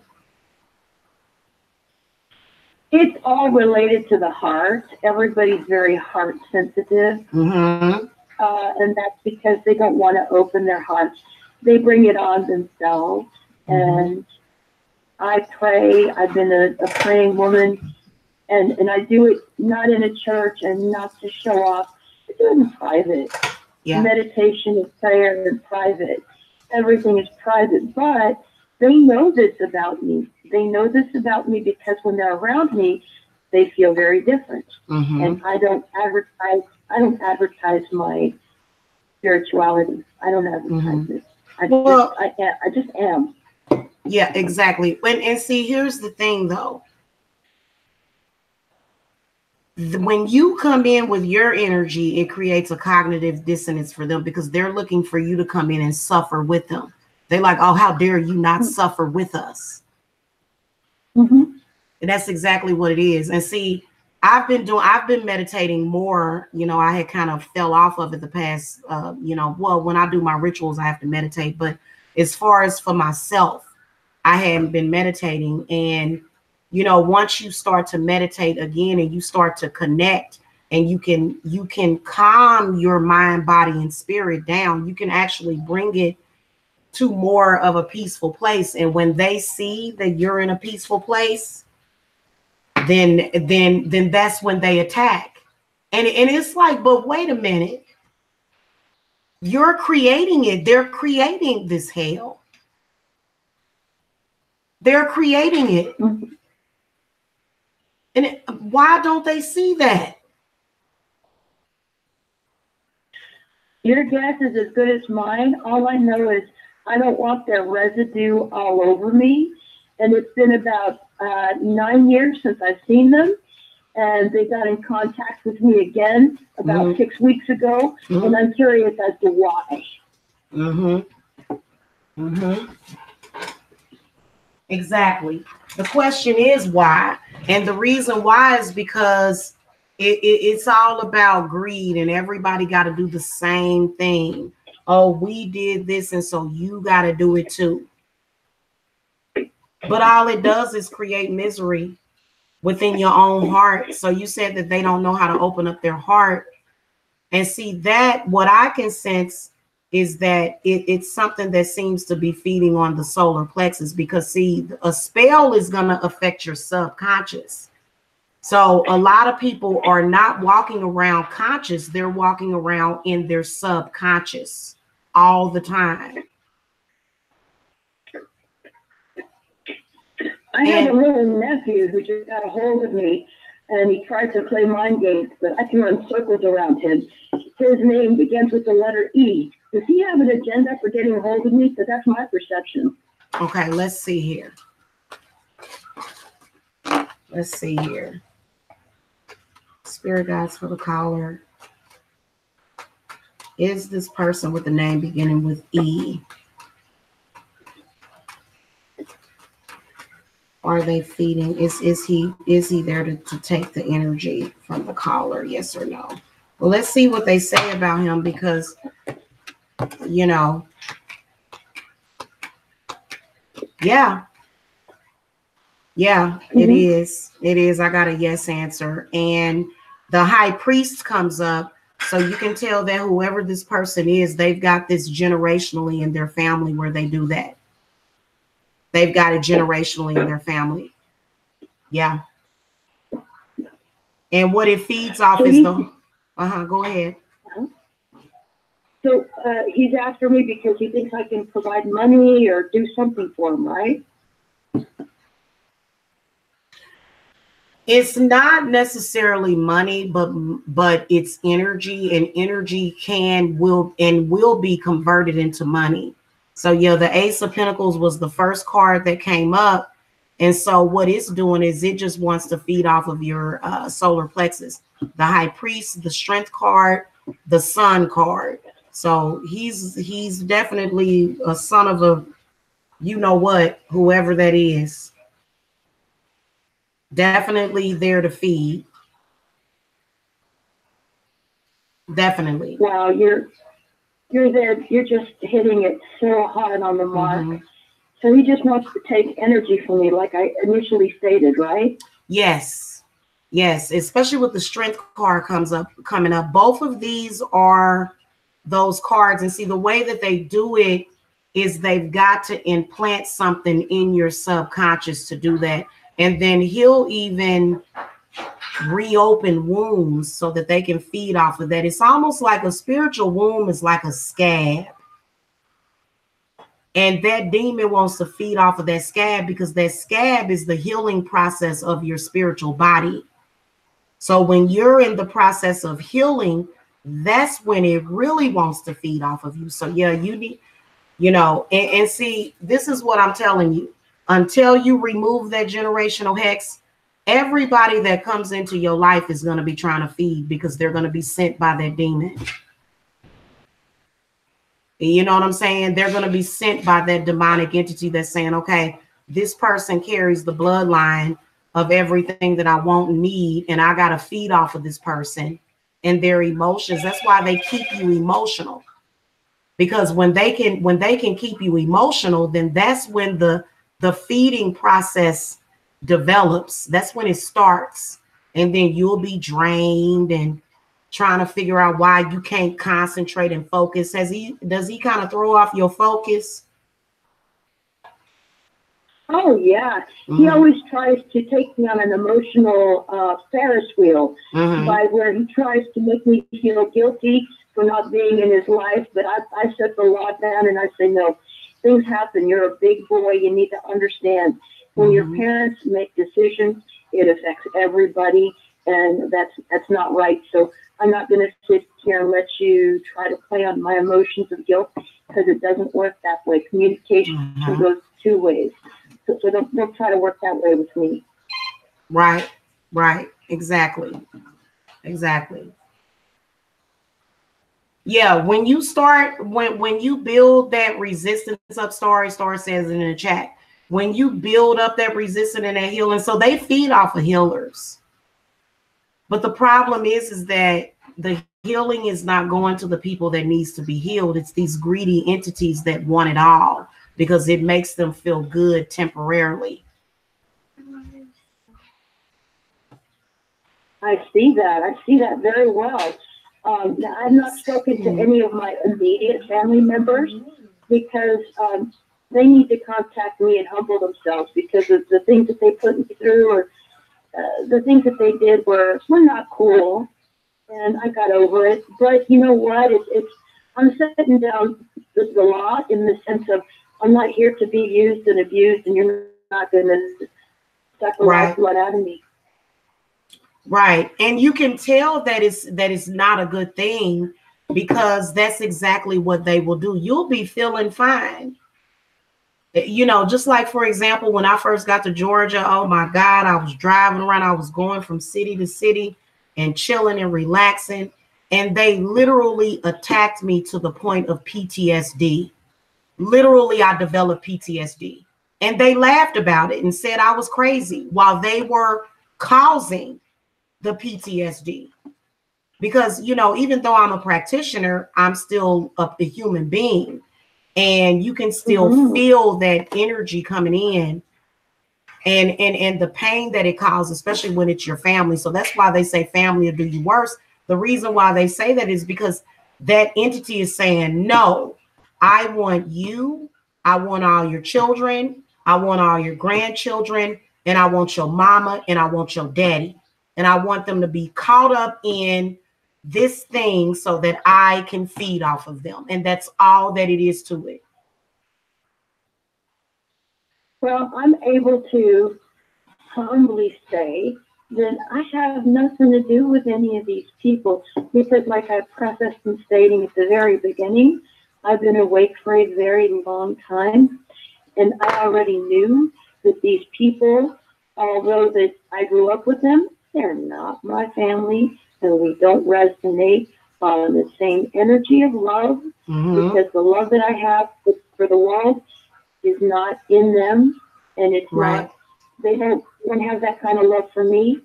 So even though I have that kind of love for them, the best love that I can do is stay away from them.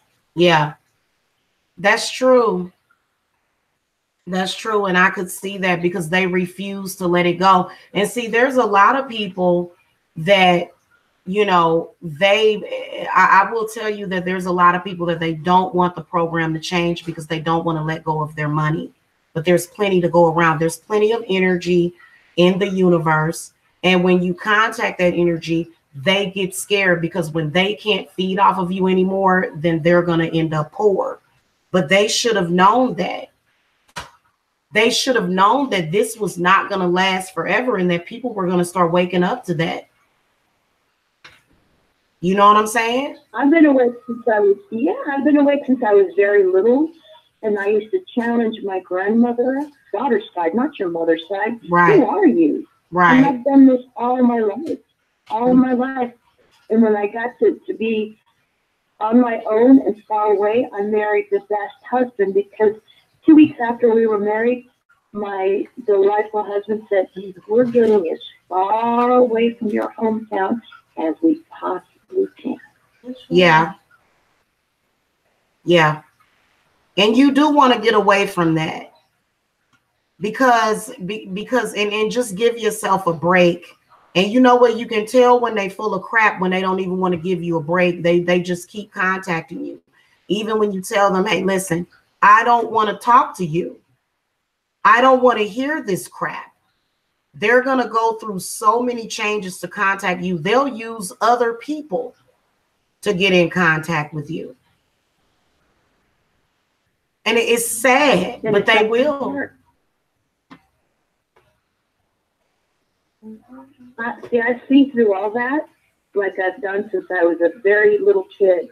The reason why I'm such a loner is that was my way of surviving around all this, I'm going to say for what it is, this sadness and mental sickness that they've got going on. Not part of me. I want nothing to do with it.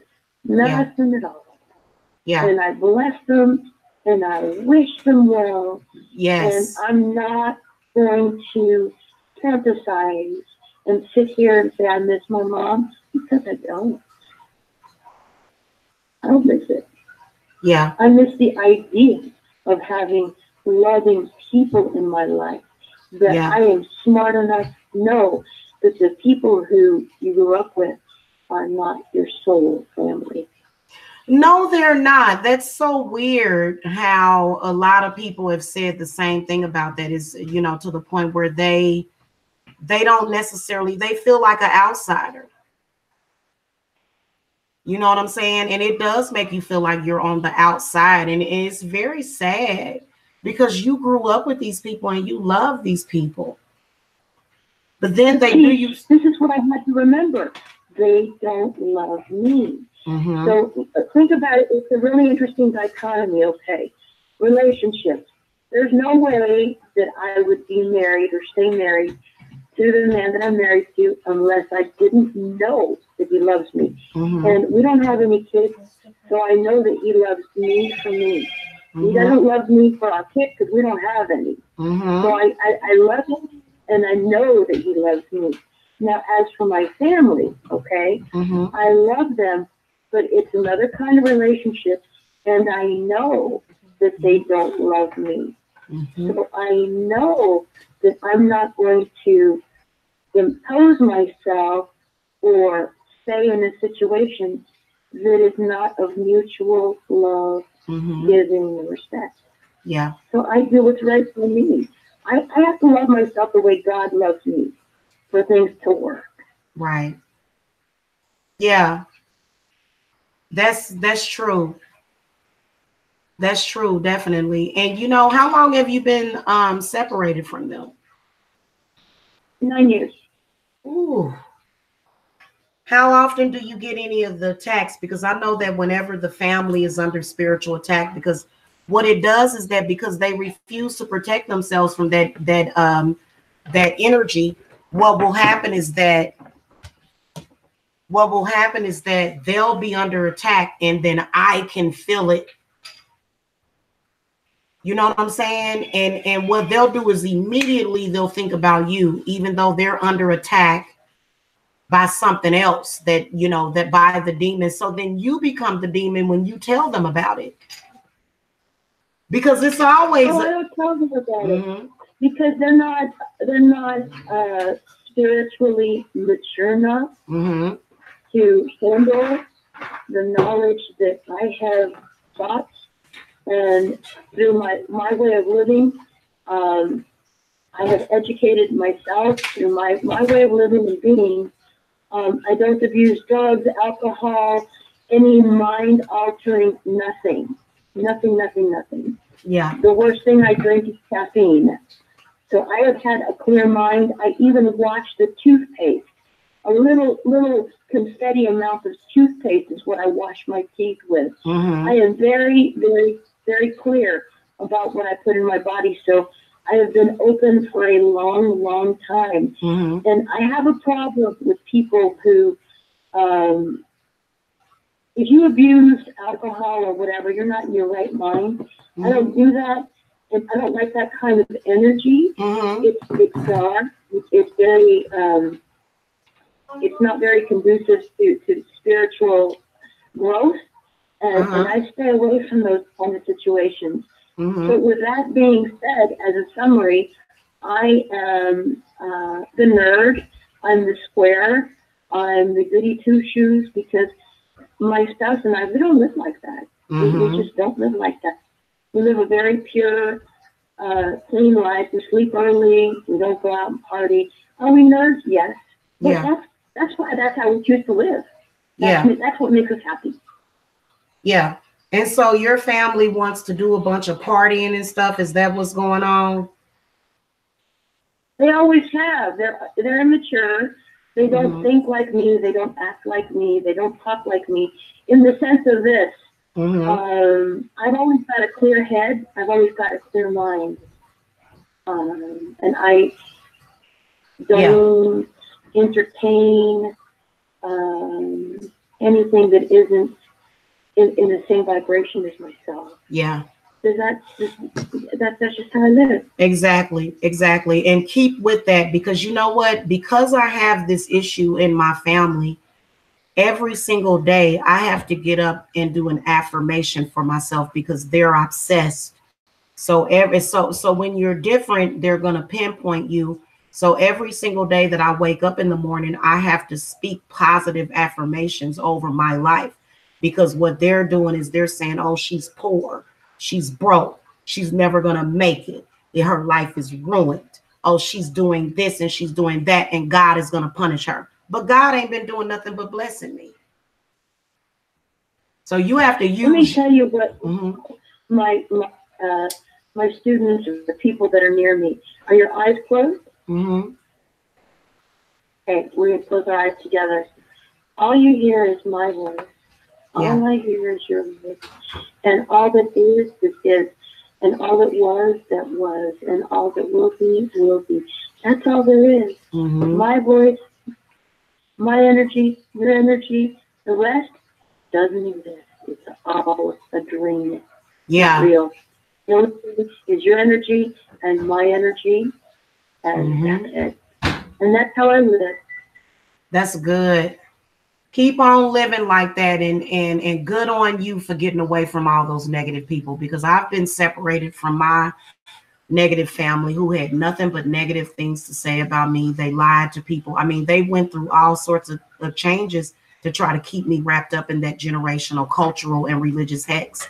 And I fought it and fought it and fought it. And I mean, they you know, they never stop contacting you because they want you to hold a Bible in your hand and go, well, I'm just going to sit down and I'm not going to say anything. But that's not the right thing to do. As a woman, if you are a healer, you should be healing people. You shouldn't be sitting. But I do. I do it remotely. I send prayers of love. I also wake up with affirmations in the morning.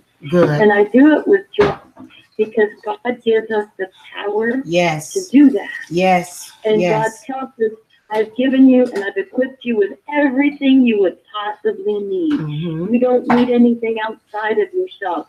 So with that being said, I pray blessings and prayers over me, my spouse, our household, which includes them. And a lot of times when I'm asking angels for help, I will call out by name my family members whose energy is crying out to be prayed for. So I've got it. I how do I explain this? The jig is up. The blinders are off. I've been awake for a long time, and it feels so good to have these kind of conversations with awake people like yourself. Thank you so much for calling in. I really appreciate your input. I got a couple of other callers I'm going to get to, but love and light and blessings to you. You're welcome. I'm going to get to these other callers, guys, that are waiting. Thank you so much. Have a blessed day. I receive it. God bless you too. Thank you. I'm going to go and take a quick restroom break because I've been sitting here drinking water and stuff through this whole thing. So I'm going to go and take a quick rest break, and I'm going to take these other couple of callers that I have. I'm going to go into like a little intermission real quick, but just bear with me. I will be right back. Okay. Okay. Give me a second.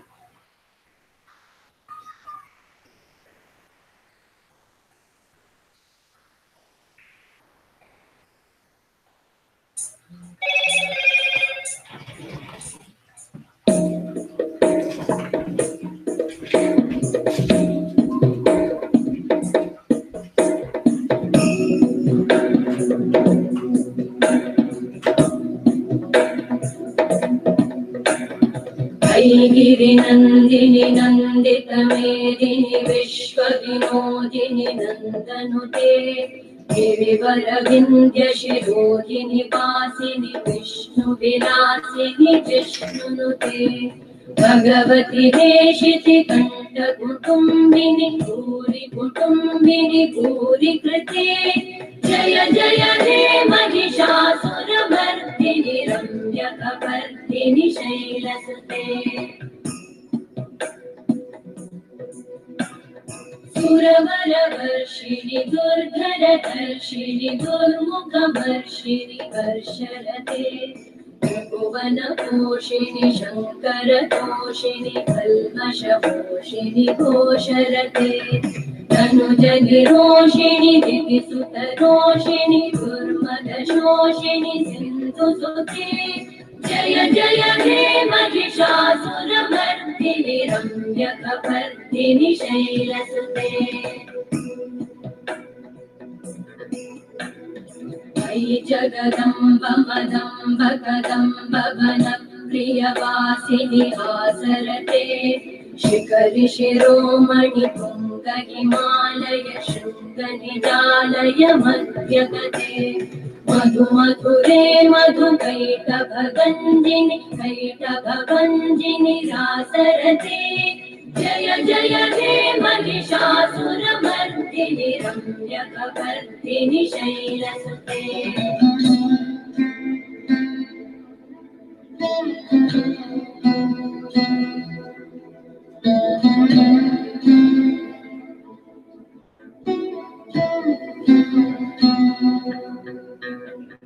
वैशतखण्डविखण्डितरुण्डवितुण्डितशुण्डगजाधिपते त्रिभुगजगण्डविधारणचण्डपराक्रमशुण्डमृगाधिपते निजभुजदण्डनिपातितखण्डविपातितमुण्डभटाधिपते जय जय हे महिषासुरमर्दिनि रम्यकपर्दिनि शैलसुते ऐरणदुर्मदशत्रुवधोदित दुर्धर निर्जर शक्तिवृते चतुरविचारधुरेण महाशिवदूतकृत प्रमथाधिपते दुरितदुरेह दुराशय दुर्मतिदानवदूतकृतान्तमते जय जय हे महिषासुरमर्दिनि रम्यकपर्दिनि शैलसुते वै शरणागत वैरिवधूपरवीरवराभयदायकरे त्रिभुवनमस्तकशूलविरोधि शिरोधि कृतामलशूलकरे तुमि तुमि तामरदुन्दुभिनादमहोमुखरीकृतते मकरे जय जय हे Mahishasuramardini रम्यकपर्दिनि शैलसुते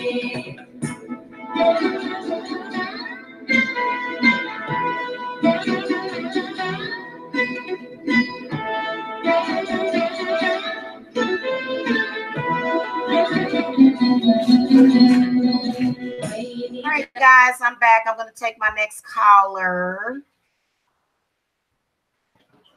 Caller, you're live. Are you there?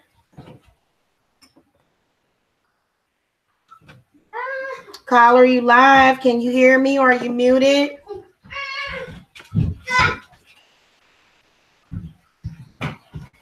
I think this caller. Yes, ma'am. Hello. Oh, hey. How you doing? Hey, how you doing, Miss Carol Queen? I'm good. Your voice sounds so familiar. You done called in before, ain't you? Yes, I have. Yes, ma'am. And I just wanted to say thank you for that Michael Jackson reading. That was so phenomenal. Thank you for that. You're welcome. You know, Michael Jackson, his spirit. I mean, I couldn't even sleep at night. His spirit was on me and he wanted to speak through me. Yeah. So and I just love this show that you're doing this service for us and giving us the truth without watering it down. Thank you so much, Miss Carol Queen, because it's a lot of women in your position that don't have the same integrity you have, and you could have really went the mainstream route. And for you not to do that, that speaks volumes about how much you really, you know, respect Christian. You know, just the more than just the Christian integrity. You respect more than just your own background. You respect other people's background, and at the same time, you hold yourself to this level of giving us the quality, you know, non-watered down, the total raw truth. And I just appreciate you for that. You know what? I can't do it no other way. You know what I'm saying? Because I've seen it happen so many times. So tell me, like, what has been your experience with religious hexes? Because is the Bible and religion not a hex? I mean, how do you feel about I know for a fact, because I use Psalms all the time to mess up people. You know, so I know for a fact that there's a lot of religion. I know that. I know that for a fact, Miss Carol Queen. I wouldn't tell you no stories. My grandmother uses the Psalms on people a lot because, you know, I don't do it to just recklessly do it. That's evil. But I'm just talking about as far as, because I'm a targeted individual, I've had to use Deuteronomy 15. You know, because I'm a targeted individual. I've had to use Deuteronomy 15 just to clean out a lot of this corruption, you know, that goes on in the government. Yes. Yes. You know, so I've had to do things to protect myself, because it's unfortunate we in a free will universe, and without you having your rights and your boundaries up in an energetic free will universe, you are saying to the universe, I want to be a prey to the predators, when you don't give your protection over yourself. Right. 60 seconds. Right. And guys, just to let you know, I'm a big believer in that. Just to let you guys know, you got 60 seconds to call in. 516-590-0362 if you want to talk to me in the last hour of the show, because I don't think anybody else can call in once. Okay, I'm sorry. Keep going. I'm sorry. Yes, ma'am. Yes, it's Terra Queen. I apologize, but yes, ma'am. I was just saying that I know for a fact that Deuteronomy 15 is a very strong Bible verse that people use to get justice, because you know, unfortunately, I live in the South, Miss Terra Queen, and justice is something they don't want to give to people of my background. No, because you're the sacrifice. Because you're the sacrifice. 10 seconds. Yes, that's what I'm supposed to be to my family. I have Freemasons in my family, so I already know that is the case. Yeah. And see, they take your energy, flip it, and do what they want to do with it. That's what they've been doing to us for generations. Whoa. Yeah. Whoa. They are that advanced. I mean, and they say it's such a huge generational curse. I mean, they're saying that it could be the high level black magic puppet masters that we have in our families have planned this before we were even born. They signed contracts. Yeah, they did. Yeah, they did. And the contract was, if they don't uphold the Bible and its teachings, then we shall kill them. That is what they did. Whoa. Whoa. So you got this spirit, right? You got this spirit that's on you. Every time, you know, you go to use your power, that spirit is lingering, and it's mad and angry. It's angry. It ain't happy about that. Oh, yeah. It's definitely very angry, because it knows that people that are spiritually advanced, we can't oppress. It takes more energy to oppress us because we on a higher vibration naturally. Right. Right. Exactly. But see, that's what they do, is they lower, you know, they lower them. But you know what? They feed off of us even when we're high vibrational. That's what's so sad about it. They love it. They love that energy. Yeah. They love it because they feed off of it. And they'll take your energy. So we have to shield we have to shield ourselves in Tarot Queen. And I love that you're talking about candles, because I really need those candles to shield myself. That would give me so much more energy, where I would be able to even feel better just getting rest at night. I know how you feel. And right now is the time for us to break free of that. Right now is the time. You know, Mercury is in retrograde right now. This is the time that you banish all those contracts, is during Mercury retrograde. Because they come up. They come up, and see, April, you know, once we get it, because Mercury is going to be in retrograde until April, and then we're going to kick back in retrograde in July. So then this is when a lot of people start to, because you know what another thing says, they done got very technological about they've gotten advanced in their technology on how to feed off of us. And when they saw us come to YouTube, quantum computers. Oh yeah, they using computer technology. So, and every now and then they got to kill somebody, which they do it all the time because it happens all the time. But in the meantime, you know, what's the difference between, you know, being killed and them keeping you alive to take your energy? Exactly. That's all. And that's what they want us to be, as a pet, because the fact that you're only good enough to be a feeding ground, and that's all they keep us alive for, means we have to take our power back. And I appreciate you for teaching us how to do that. Yeah. Well, I'm always here for that. And you know what? Another thing with the sisters, as far as us growing our hair, You notice how they feed off of our root and then tell us we bald-headed? Oh, yes. See, that's my goodness. See, yes. that is a spell that they're putting on your crown chakra. And you'll see somebody that, like, you'll be an empress and you'll have all this energy, and you know your hair growing every single day. You got to arch your eyebrows every day. You got a unibrow growing in every day, but they'll tell you you bald-headed because as your stuff is coming in, they snatching it. And they'll even brag and say, well, you know, so-and-so, my woman got long hair, but that's because you and your woman been feeding off of me. If you notice that they'll do it and they'll tell on themselves, your crown chakra, if somebody says anything about your crown chakra, you better believe that you got a hex to remove.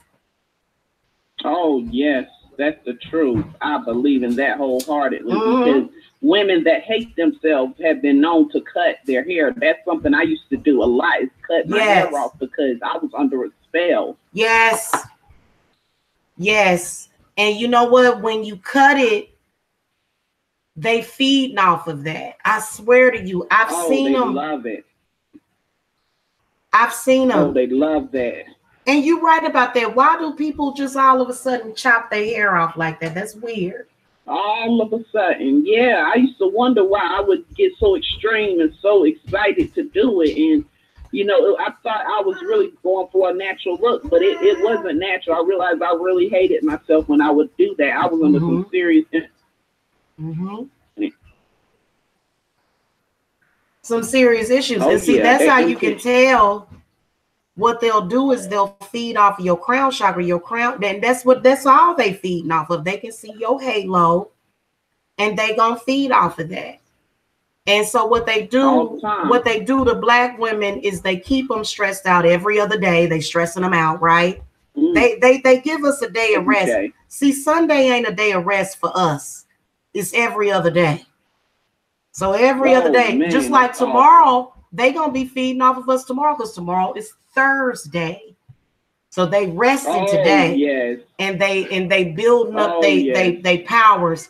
And then tomorrow rituals. They doing their rituals today, and it's gonna come out on Thursday. And so let me tell y'all what I predict. It's gonna be a bunch of folks doing videos about me. They do it every Thursday and Sunday. Every Thursday and Sunday. That makes perfect sense. You got this pattern figured out. Exactly. But especially on Thursdays and Sundays, they got something planned for tomorrow. Oh my goodness. But the goddess is going to be there. You know that I saw another disaster coming. Did you see that video? Oh my goodness. You predicted so much. I was like, whoa. How did your accuracy? Oh, I'm just scared that I know your accuracy is so strong. So I'm scared that everything you're saying. Yeah. Well, don't be scared. Yeah, but you notice how every time they do something, the mother goddess does something to them. Always. Her compensation is no joke. She believes in recompense. She does it every time, don't she? Every time they do something. Every time. I love her for that. Thank goodness for our mother. And it is something that's coming. I saw it. It's a very devastating storm. And you know what? It's coming this way. But you know, I predicted that it was something that was going to go down. And I think that a couple of states got covered in a blizzard. I think New York got covered in a blizzard. Oh, yeah, sure did. Yeah, but don't ever walk in fear though, because you know what? Just like Story is saying, you protect your house and your family, and you know what to do. Those are facts, man. Oh, and see, the whole thing about it is that she tired of the lies. And see, what they did was they stopped a lot of the stuff that they were doing, but then they started doing it through the technology. They upgraded. That's the biggest portal. They did. But see, they got a machine. They talking about a weather machine. They got a machine that they turn on a regular basis so that they can pull energy for you. So guess what's going to happen on Thursday? A lot of people are going to be, you're not going to be feeling anxiety. You're going to be seeing it because they can't affect the way that we feel no more. I put protection over this whole earth, and I know they mad at me. They get mad at me. And you know what? Sometimes I'll be thinking, shit, they going to try to kill me. I put protection over everybody to where that's what they want you to think. They put that in your head so that you can try to feed your energy into that. And you know what? They need your energy just to survive. Right. So tomorrow, please believe, and they're always standing behind a big black man. Ooh. He's either the pastor of his church, the daddy was the pastor. That's right. Or Tommy Sotomayor. Yeah, that's right. Tommy Sotomayor he's a miserable one. Remember when I said I don't want no Christian man? Well, I had a Christian witch man that was in my life. And I said, this man got some powerful stuff. They doing some stuff. They are. But it's not because they want to love you. It's because they want to take from you. And so it's going to be all about, oh, you bald headed and why you can't grow your hair. Well, you already know why as soon as my hair grow out, you picking it out. They think we a pickaninny. As soon as your hair grow out of your scalp, they see it, you know, and you can see, you can tell when somebody is a preacher's son. But they taking too much though, and they giving to their ancestors. They taking too much to the point where a lot of us tired and sleepy and sick all the time. You know, and today I felt good. I woke up this morning, I felt good. And all of a sudden I said, it's something I got to talk about. And that's just what they do because I can see it coming. So tomorrow, y'all need to have y'all armor up. And they mad at me for telling y'all, but I promise you. Thank you for saying this. Thank you so much because the Michael Jackson reading was mind blowing enough for me. So this is just the next level of that, which is taking our power back and knowing that we are worthy of creating our own reality. Not having, you know, we can be a sovereign authority of our own reality and we have that birthright. But, you know, if we don't take our power back, like you said, because we will have people energy harvesting us so much that we can barely get out of bed. We can barely get out of bed, Miss Tarot Queen. That's how bad it is. Yeah. And you know what? It's some of them, because you can't necessarily go by race, but that's a good precursor. But there's some of them that are saying it. So they only have the power that we give them. They only have you got to keep your hair wrapped up.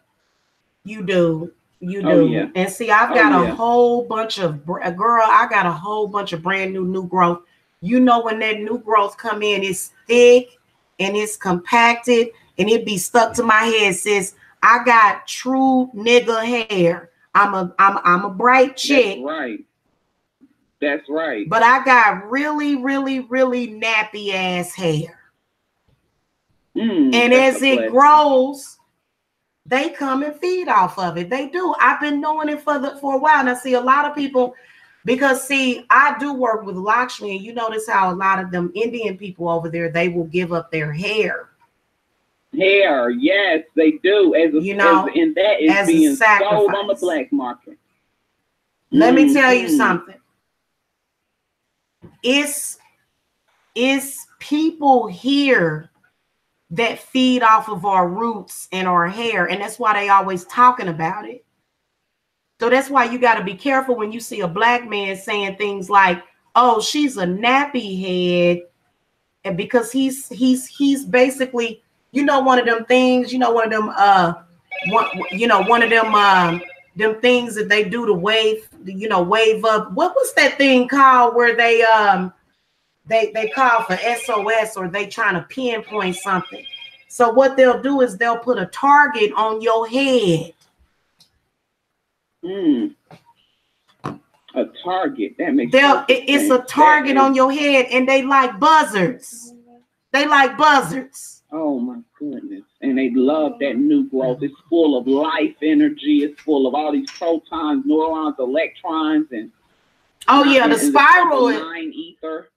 I hear everybody talking about the spiral. Oh, the spirals. Yes, the 9 ether energy. Right. But see, this the whole thing about it though.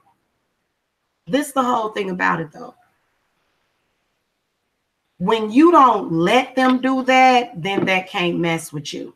Because a lot of times they'll try to pass it off as ignorance. But in the meantime, that demon is talking. Because the demon is ignorant. The demon is ignorant. It is. It just, you know what I'm saying? That's what separates us from it. That's why we don't run around eating each other, right? We don't just say, hey, I want a body. Exactly. But see, if somebody feeding off your spiritual body, then it's the same damn thing. Exactly. And I said, and blood, because it's that, right. That's in the blood. And I said, let my people go. You fed off of my people physically, and now you're trying to do it metaphysically, and that's not going to ride either. Whoa, that is deep. That's a deeper type of warfare.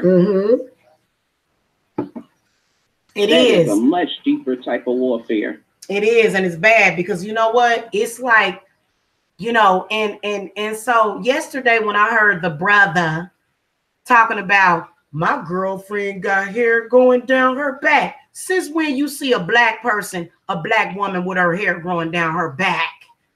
Our hair don't grow like that. Please. Our hair grows outwards, and they know it.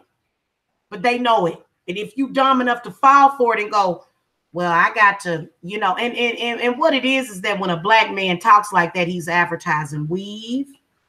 He's advertising perm. He's advertising all these things that hurt our body. You know what? I put some weave in my hair and this stuff, I don't know what the hell they had on it, but I began to have an allergic reaction.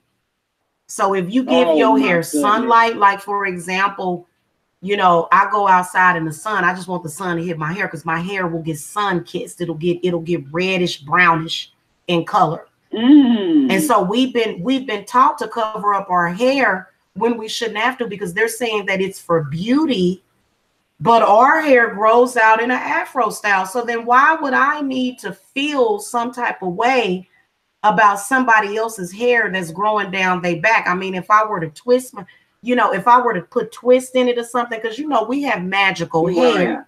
Our hair is magic. Wow. It really is.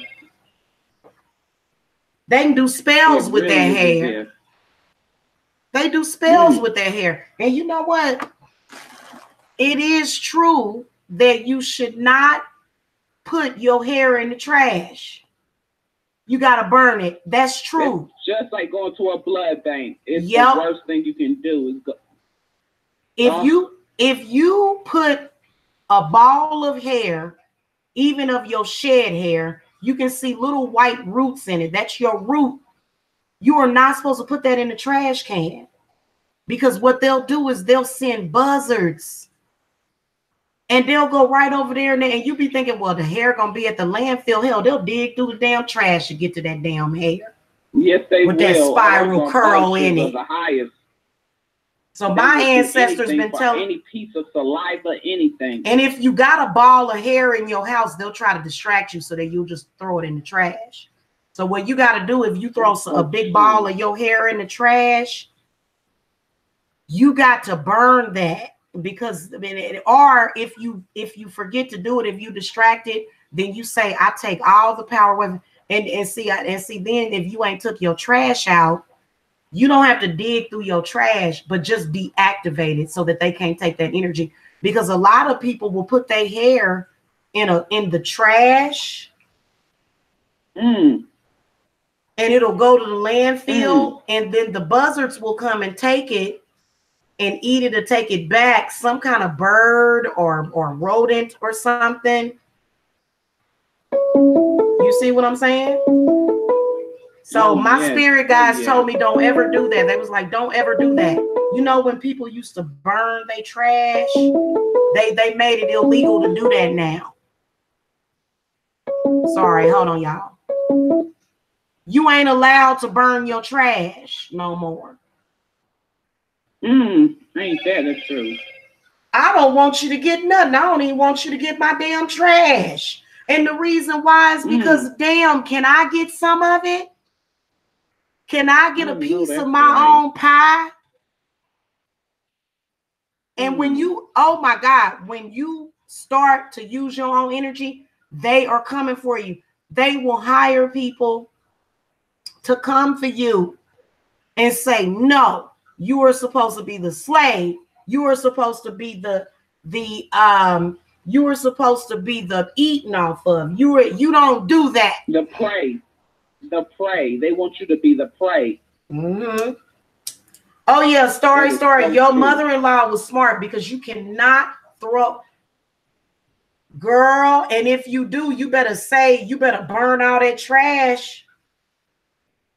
Ain't that the truth? Ain't that the truth? My God, that's awful. We gotta be on our P's and Q's about how deeply they need every piece of DNA to do a ritual. Mm-hmm. It's not a joke. Mm-hmm. Well, we got to get ready for tomorrow. All of y'all empresses and divine beings, you got to get ready for Thursday. Because they do things in accordance with the day of the week. Oh yeah, that's the planet. I believe that's the planet of isn't that Mars or Mercury, the one that's over Thursday? Mars. Mars, yes. No. It ain't Mars. It's got to be Saturn. Hold on, it's Mars and Saturn. But then Saturday, you notice how, and this is how you can tell you got a man that's feeding off of you. Why he see this is what I've noticed on a Friday, and see that's how you can tell it's an agent, because on a Saturday that person is sitting there feeding off of you. Now Thursday is Jupiter day. Here is the day of the week for prosperity, abundance, and good health. Thursday is Thor's day. Okay. This Norse god gave the day his name and many of his attributes, including strength and abundance. Some suggestion for Thursday enchantments will include, wearing blue, turquoise are going to be associated, even green, red, any color, but that's the day that they feed, because that day is prosperity day. So if you see somebody talking about Jamila on a Thursday or a Sunday, any day of the week, if they talking about me, they feeding. They saying I need some food. And for some reason, the way that they tell you that they need to eat is by telling you that you ain't got no food. You ain't got nothing for me. My mom said that's when the police do raids and things like that. Wow. So Star said that on Thursday, that's when they do police raids. I didn't even know the distinction. We need to start processing that and start understanding that. Girl, they calling me back-to-back private. Girl, they calling my phone back-to-back private because they like, no, we got to figure out the cheat codes. She got the cheat codes to get out of this program. Oh, I know they you. I know you are a threat. Girl, listen, and it's also that they can steal our beauty and money and prosperity and then say, we're the beautiful ones. Wow. And it's a codependency because everybody's spiritual body has the ability to grow. But they don't want to do that. Everybody. They don't want to. And see, another thing, they don't want to hurt. Because when they heal, they got to hurt. When they mind, body, and spirit heals, it's got to hurt first. Bad. It's got to hurt. So instead of them experiencing that hurt, they'll steal all that spiritual energy from us. And then they'll go and be comforted by something else that's alive. But it's only temporary. That's why they have to keep feeding. Whoa, that's serious. Oh, that's a never ending. No wonder they so miserable. If they don't feed constantly, then they get weak, and then it's like they wither away. Exactly. But see my whole thing about it is that if you were to live your life the correct way and tell your body how to regenerate itself, then they won't have to take for us and then call us bald-headed hoes. Oh, that makes perfect sense. And the thing is, us being bald-headed, that's something else that, like you say, covering your head, that's what that represents. That is a sacred covering of just the fact that I'm protecting myself from adverse energies. It shows the energies, like in the Bible when they had to paint that blood over their door so it would be passed over. It shows certain energies. I'm taking the necessary precautions to shield some of my energy, you know, tonight, and let those energies know I'm aware. So listen, they gonna start tonight. They resting right now. They getting some sleep. They gonna start tonight with it. By tomorrow, they gonna be feeding. Do it. And what you gotta do is you gotta salt your windows. You gotta sage your house. Everybody gonna have to sage their house tonight, and they gonna be so mad. They gonna be so mad when you do that. Oh my God. Especially if you done told, especially if you done told that demon to go somewhere. Oh, I love that. You know, this is a matter of life and death, but see, they only fear death. They only fear death. It's a real fear for them. It's a real fear for them, but it's a fake type of thing. Oh, girl, they calling me back to back, girl, calling private back to back. Because they know I'm telling you the truth. We ain't gonna let them feed no more. They need to stop it. And see, they don't even realize that they're in contact with interdimensional beings that ain't telling them the truth. Whoa. They lying to them. Woo! Just like the Santa Claus story. It's so seductive. Right. It's very seductive. Yeah, but see, those are things that are for us, though. They take everything that's for us, that are the inhabitants of this planet. So that's why the oceans are sick and the animals are dying. They the ones that made them sick. If it's any mad cow disease, they the ones that made the cows sick. They made cloning all the other animals that they feel like they can just clone them and keep it moving. Exactly what they do. That is evil. That is evil. Cloning the animals just so you can energy harvest them too. Like, well, them damn clones. Energy harvesting is the crazy. Problem with cloning. This is the problem with cloning. It's not an actual real human being or an animal. It wasn't naturally created. So that's the problem with cloning. Because a clone ain't gonna necessarily really see all animals on this planet, they come through the spiritual vortex of the divine feminine. Okay. Whoa. And so your uterus is a portal. Right?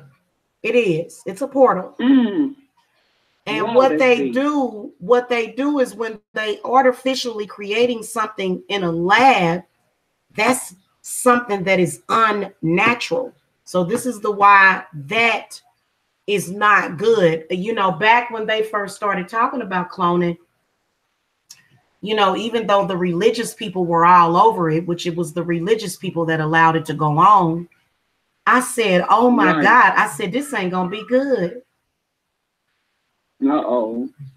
This ain't gonna be good when they got to cloning stuff. They did it. Oh yeah, that's the biggest. That's one of the. It's easiest to clone somebody than to go through the process of actually taking care of it and nurturing it. They want the instant gratification. Mm-hmm. Now, that is the bang. Story said something. You know, back in the day when I was, I had a spiritual blog channel. Well, it wasn't a spiritual blog; it was a hair vlog channel, and I would just vlog about things in general. And I would wet my scalp. I would, you know, because I didn't want the inconvenience of you know, wetting my hair every day and messing up my braid out style or whatever. But your hair does need water, but they actually encourage a lot of people to not put water on their hair. Wow, that's and true. That is strong. Let me tell you something. Let me tell you something. I had a black man, right? This black man dates white women. He does. I'm just gonna say it. Uh-oh. Okay. Uh-oh. He dates white women, right? And so, you know, me being under that pressure made me press my hair. So I had my hair pressed. And you know, you got to use the heat protectant on it. And that heat protectant is a chemical. Ouch. The heat protectant is a chemical. So I wet my hair in the shower, and there was a chemical smell because I was thinking I'm just going to co-wash it real quick, but I needed to actually shampoo that chemical out of my hair. Well, he went around and told people that my hair stinks. But in reality, he already knew what was going on. He already knew that, but see, he's the type of black man that's going to use that. So he knows. And look, if you are a melanated person and you put chemicals on your hair to straighten it, that shit is gonna stink. And it's like a real. I don't care what nobody says. It's almost like a deep egg smell, like a sulfuric smell. Yes, that's a sulfur is definitely a spiritual based type of demonic entity as well. Right. The sulfur smell. Right. But see, he chose to spin it and say that it was because I was ashamed of my hair. And it wasn't really that, but that shame came from him because he's always constantly talking about, you know, his white women and oh my, you know, while he steals from the black woman. Wow. I got to say it. So femininely. So he's because, well, you know, it's not the truth that white people just grow hair like that. That's not the truth. That's why they have their hair cut short and they look very nice like that. And that's because a lot of them don't choose to feed off of us. But some of them will sit up there and get a man to put some kind of hex. That's a hex. Because it wasn't no funky smell, shitty smell. It was a chemical smell. It was like, damn, this is like a, and it wasn't even that, you know what I'm saying? But this person wanted to prove something. And what it was, all it proved was that you just a mindless slave going out procuring energy for these folks. Whoa. And what was so sad about it is that when me and this person were communing and getting along, oh my God, my hair was growing like the wild. But as soon as he went back on that, feeling healthy. And they'll speak that into existence. They will. They'll speak it into existence. That is so true. But at the same time, they're not speaking on it because they want you to feel better about yourself. They're speaking on it because they want your hair to be short compared to their, and it's like they're feeding. So that's why when you hear a black man talking about a black woman's hair, you got to stomp him down. Tommy Sotomayor. That Tommy Sotomayor boy, I don't know how he sleeps with himself. I've never felt so degraded in my life as a black woman. That channel, I really hope it keeps getting flagged. I'm always, you know, doing psalms and prayers on that channel. But how you gonna be healthy? How you gonna be healthy and stress-free and grow hair every day when they're attacking you every other day? So they're stunning all of your growth. Every day. All day. So they're stunting the growth of your hair. which is AKA stunting the growth of your crown, AKA stunting the growth of your business. So what you got to do, and see, my hair is grown quite a bit. Whenever I show my natural hair, oh my God, they throw a fit. Oh my God. And they'll say, oh, you ain't grown no hair. Your hair ain't grown. You ain't got no hair. What were you talking about? This is the kind of people that we're dealing with. So when you deal with somebody like that, especially if they're doing, because that's spiritual work, that's a hex. That's magic. Same thing they didn't get out. There are some people that feed off of our consciousness and our subconsciousness. Ain't that the truth? They can't generate their own energy is what I don't understand. You'll have to be soulless. You have to not have a soul in order to do something that low and foul. Why would you have to lift a finger though? Why do they need to lift a finger to generate that on their own when they can just cheat?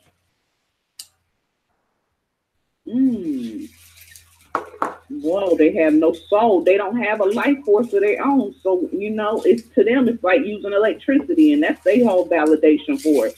Well, I pay the energy company to use the electricity, so obviously I'm doing something right. You know, that's how they feel. This man, Story said he hates women, and his mom is probably the reason why. This man on a regular basis goes out and finds black women that he can feed to his white woman. That's right. He does it all the time. You better believe it. And they so desperate. They so desperate that they will send this soulless demon to you to collect energy, but you already knowing that they try to collect your energy, so you don't give them their energy. In fact, you take from them, and then they get mad. Oh, they get real mad when you. They do have the ability, though. They're not going to be given that ability to rebuild themselves until they stop taking from other people, though. And this is not just white people. This is black people that will take from you, too. Oh, yes, Black Devils. There's a movie called Eyes Wide Shut, and it talks about how they do their rituals on people and just play mind games. It happens on a higher level, too, than just what we think the surface level of it, of just the energy vampires and agents. It's much deeper than that. This is a huge, you know, it goes back to beyond Scientology. You know, I thought it was just Tom Cruise and Leah Remini just wanted to get out of Scientology just because. No, it's so much deeper than that. When I saw that movie Eyes Wide Shut, I said, what kind of movie is this? Right. And so here. Go upstairs. Go sit down.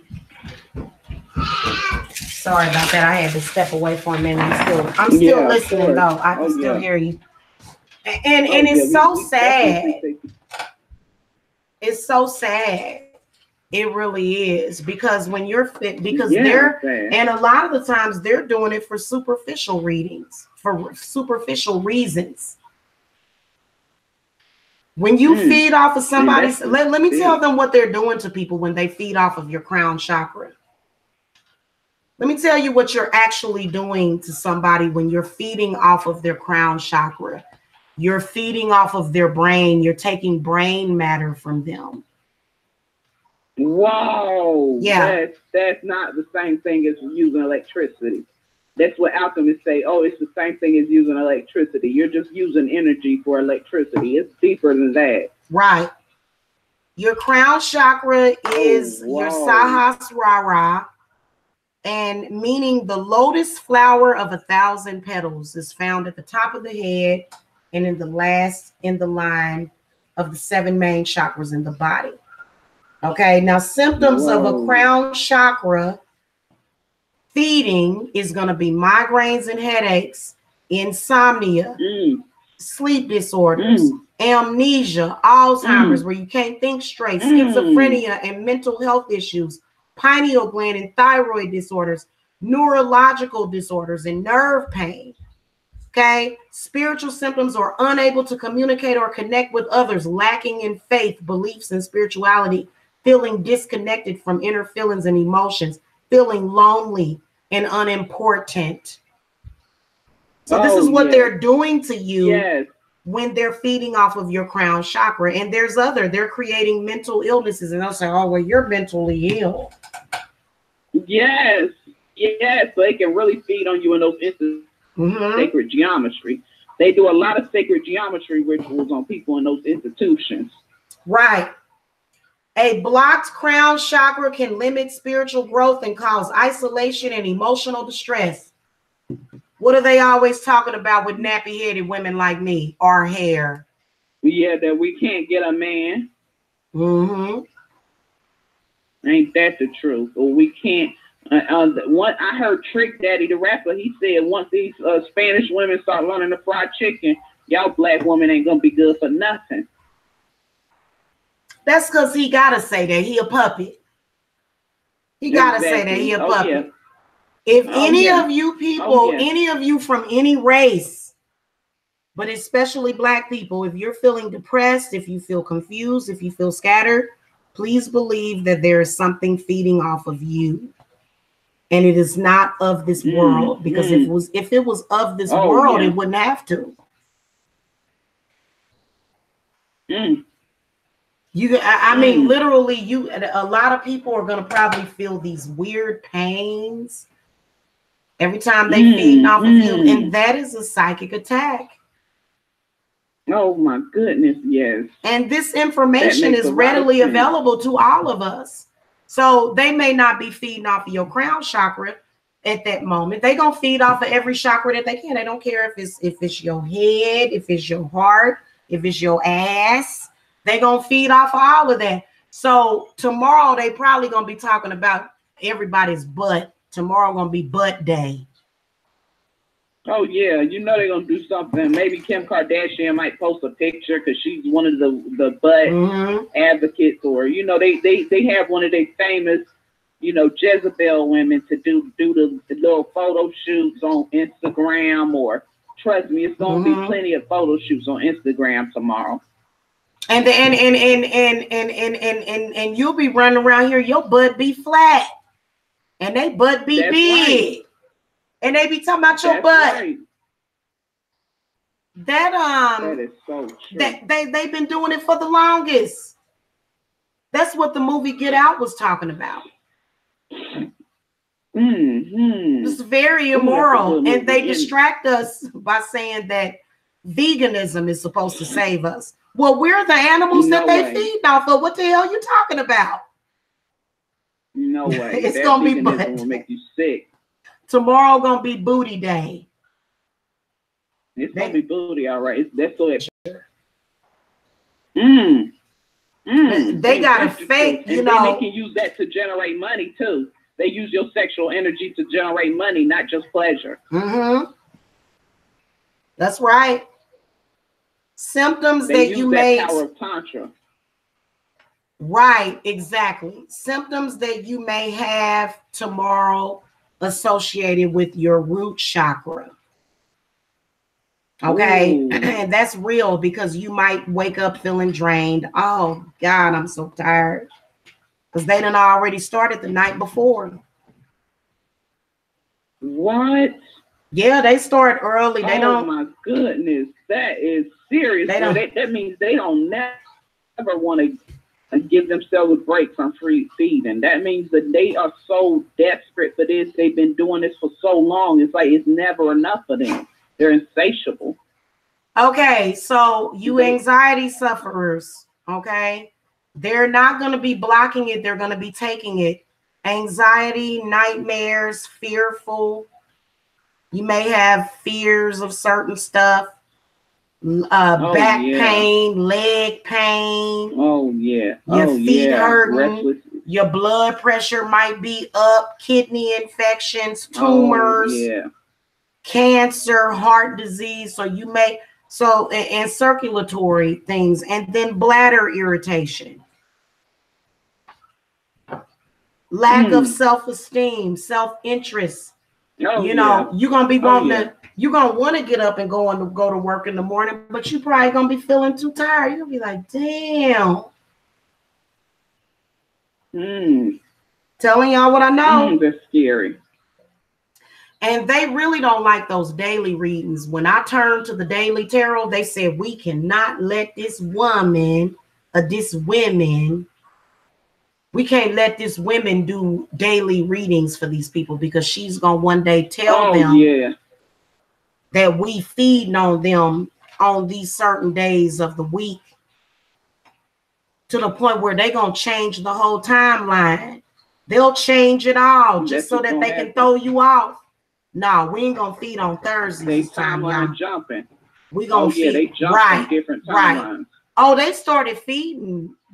I mean, let me tell you something. They've been feeding off of us every day since September. I mean, of last year. I mean, it's been daily because it's getting worse and worse for them. It's getting worse and worse. That's because the powers that be are now the powers that used to be. Their time is running up. They're collecting as much energy from the 144,000 as possible because their time is coming to an end. Right. And it's because of their consciousness. It's because they think, well, we have to do this, and if we do it anything different, we's gonna die. We's gonna die. Hold on a minute. Thank goodness she said it. That's the truth and nothing less. Todd, you gonna get the groceries?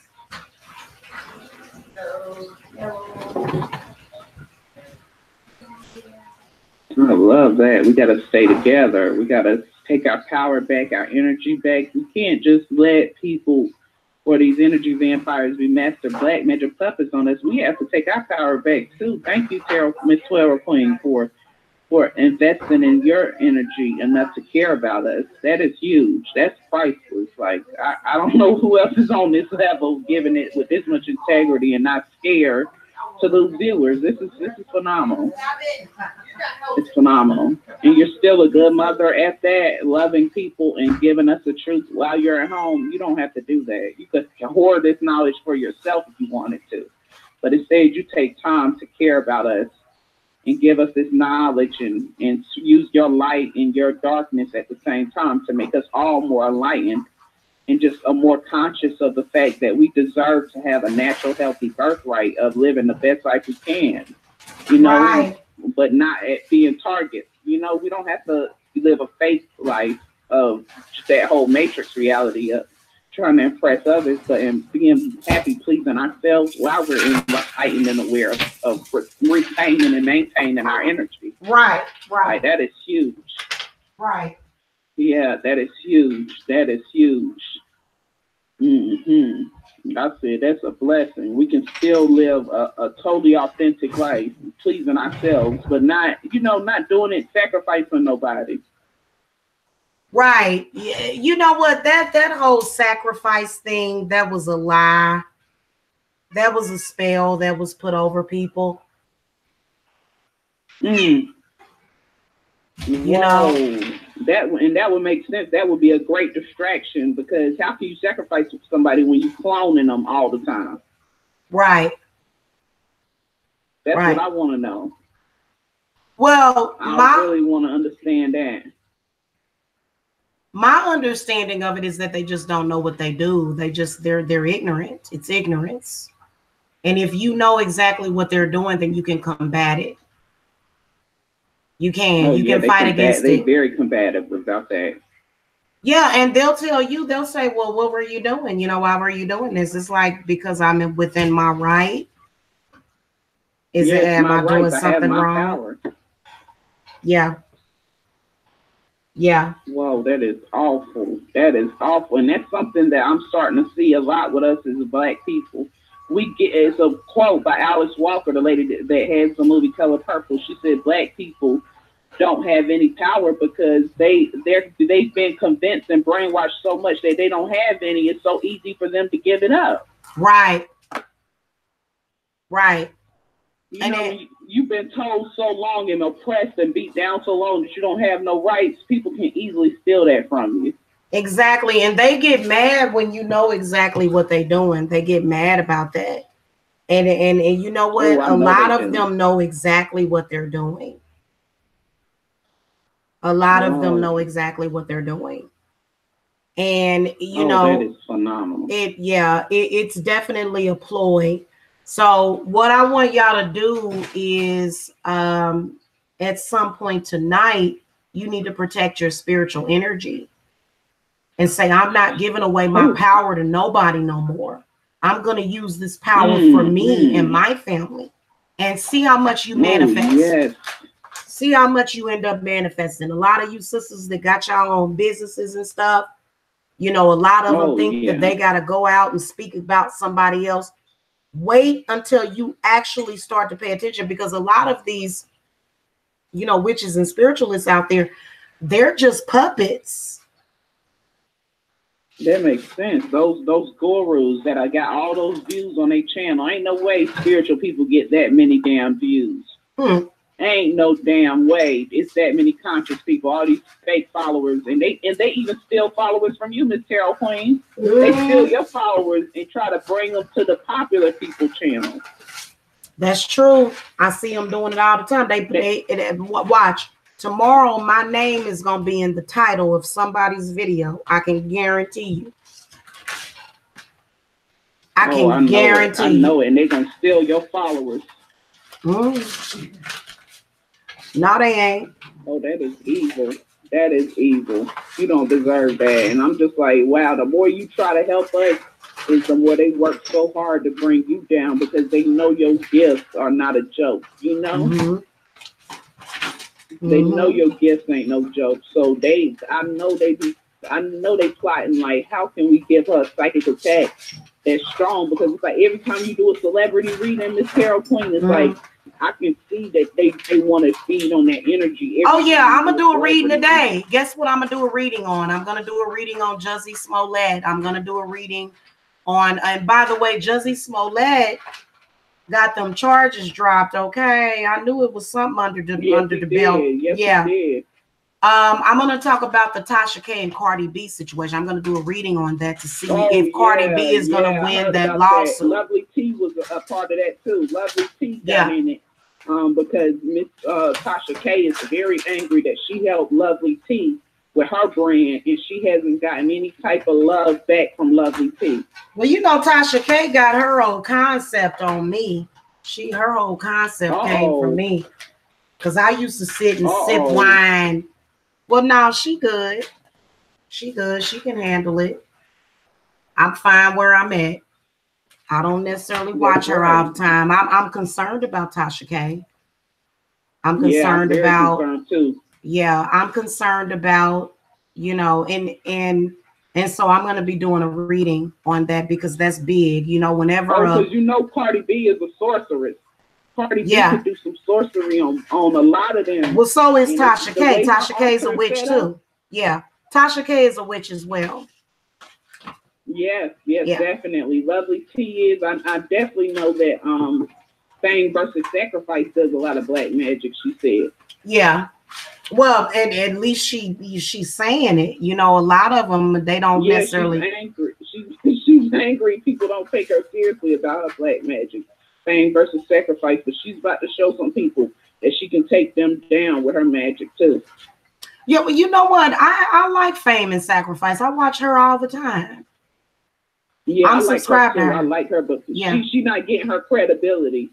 No, they don't. The real ones usually don't get the credibility.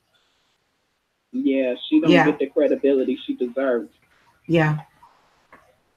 And I, you know, when I do that reading, you know, they're gonna come and say, pish tosh, you know, and it's like, look, however I see, I'm gonna see if Cardi B is gonna win that lawsuit.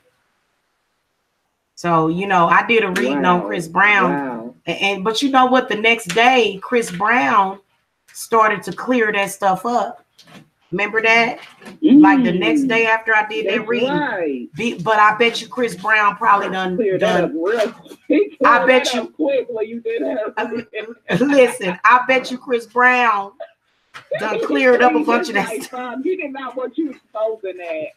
No, I could just see that was coming, and I told him that, and he took that because these folks was emailing me for like a couple of days straight that Chris Brown ain't gonna go to jail. You'll see. Well, then change it then. I saw Jussie Smollett getting charged. I could see that whole thing happening. But you see Jussie Smollett, Jussie Smollett went in and said, he gonna end up being bigger than Empire if he keeps at it, because he really definitely got them charges dropped. Okay. Whoa. The thing, you know, I even said it, you know, the spirit worked like that though. You know, 60, 70 years, does he deserve 60 or 70 years? 60, 16 counts of all this? No, he don't. So spirit said, you know, y'all might as well just let this one go. That because y'all this ain't nothing that, you know, this ain't nothing that you can get this man half of his life. And that's what they'll do. They say, oh, you did this and we want 7-10 years of your life. And no way. And he committed a non-violent crime. But that's a humiliation ritual. They had to do a humiliation. Humiliation rituals are initiation to go to a higher level of the Freemasonry. Mm-hmm. Mm-hmm. That's what happened with Chris Brown and Rihanna. That was a humiliation ritual for Rihanna, and it raised her up for 9 years straight. Mm-hmm. Just being able to be humiliated like that, it initiates you tremendously. But see, the reason why I bring up Jussie Smollett is because, you know, our judicial system is not fair, especially to us. No, yeah. Especially the brown people. No, not for us. So, you know, that's... Especially if you're down south. I hope he ain't going to be in Atlanta when he get charged. Oh, that would be awesome. They'll take all your life. And I'm not really going to get into that because, like, I'm going to be honest with you. I work court cases for people. And, you know, truly, you know, the spirits will give you a second and third chance. They will. Yes, they will. Yes, they will. If you really invest in your sincerity in it, you got to be sincere. You can't take these ancestors for granted. You cannot be cheap emotionally or financially with your spiritual workings. I'm learning that if you want to show them appreciation, be of a generous and sincere heart, because these ancestors have paved the way for us. They know the cheat codes, you know, so it's very important to give them the highest respect. They don't deserve us to be mediocre and half-assed with them like we used to be on the streets. We got to upgrade our whole mentality when we with them, and our whole energy, because we got to give them that due diligence, because everybody wants a piece of heaven, but nobody wants to die. Yeah, nobody wants to change. That's what death is change. Nobody wants to go through the process. That's right. You want that instant glory, but that's what separates us from the people that attack us. We don't want the instant gratification. We need to go through and actually make a meal. You can't just microwave quality food. You gotta, if you want that spiritual nourishment, you really have to put your due diligence in, because to be ungrateful and to discredit the hardships of our ancestors, that's just not right. You know, to me, it's the fact that they went through so much oppression for us to even have a little bit of mercy. You know, they went through we going through energy harvesting. They went through some serious rituals back in the day. So for them to have the backbone, to have endured that, and then they pass their cheat codes on to us, we can't take that lightly. Yeah, and so Starry Star is and I partially I agree with you, Starry Star, as far as like with that, you know, agenda to make every black man gay, and you know they say that they're gay. Population control, that is huge. Population control, what? Yeah. So you're right about that. Story said I ain't really feeling him.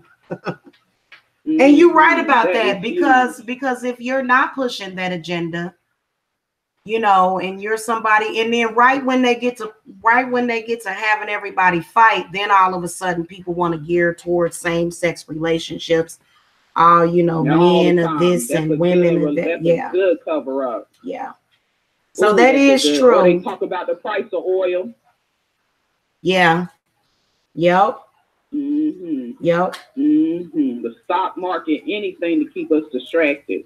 Right, right. Or the way they keep black people distracted is with stupid stuff. Entertainment. Cardi B and Nicki Minaj and the rituals they doing. I mean, the rituals that Cardi B and Nicki Minaj doing, we need to wait to see that behind closed doors. Let's not worry about the stuff they want us to know. Let's worry about the stuff they don't want us to know. I couldn't believe what I had heard about Cardi B with her drugging and raping people. She got victims that are coming. It's a male victim that came out, and you gotta search for it and go look for it. So I had actually did a video on the situation, and I had said, hey, listen, you know, the only reason why she was able to rob you though is because your head wasn't in the right place. That's and right. You know, that's so right. It wasn't that I was defending what she did, because I don't believe that anybody should be stealing from anybody. But when you a man, when you a man and you put yourself in that position, and the reason why they're even in that position is because they've held all of us off limits to each other.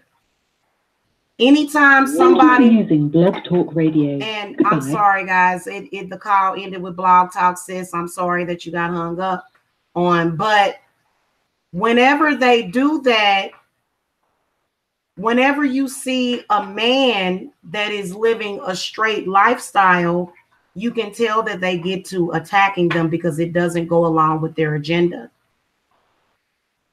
So if they can get somebody to go for that with you,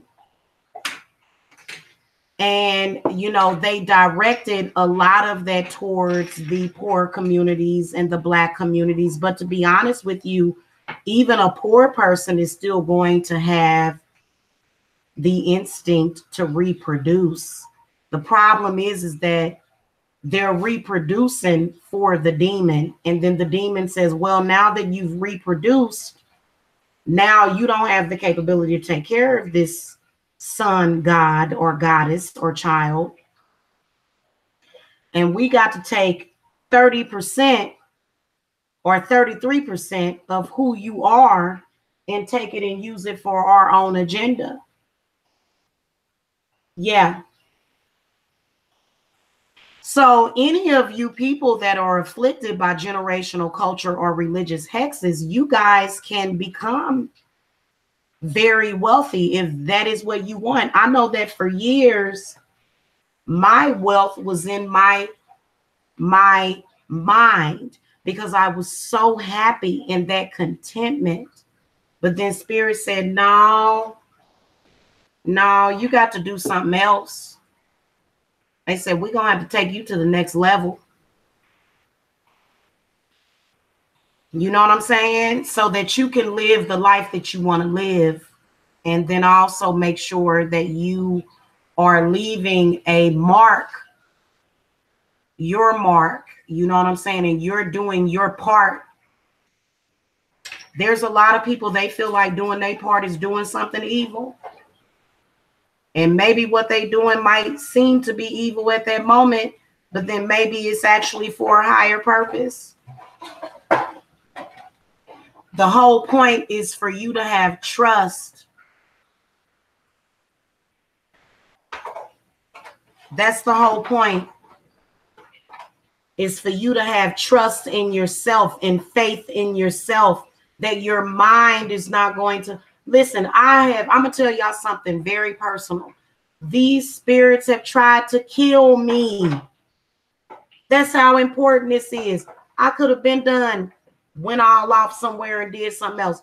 These energies, they will try to kill you, and they'll convince you that you're dying, but you're not dying,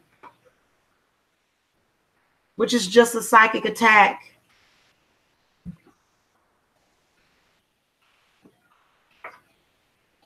And it's because, let me tell you what it's simply about.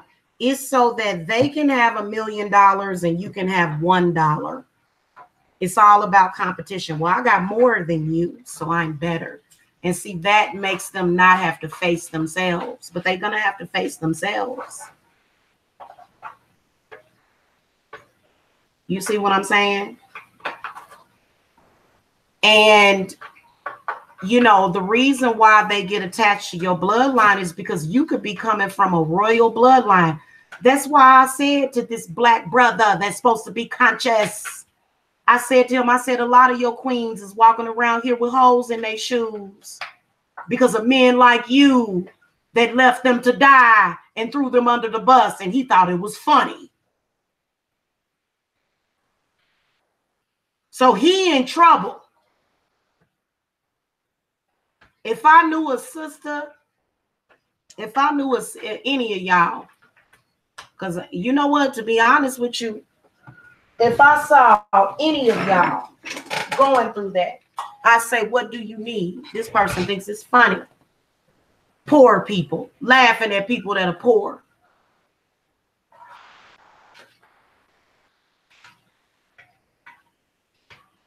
And the reason why they poor is because they've been kicked down for so long generationally. That's why they poor. And you think it's funny.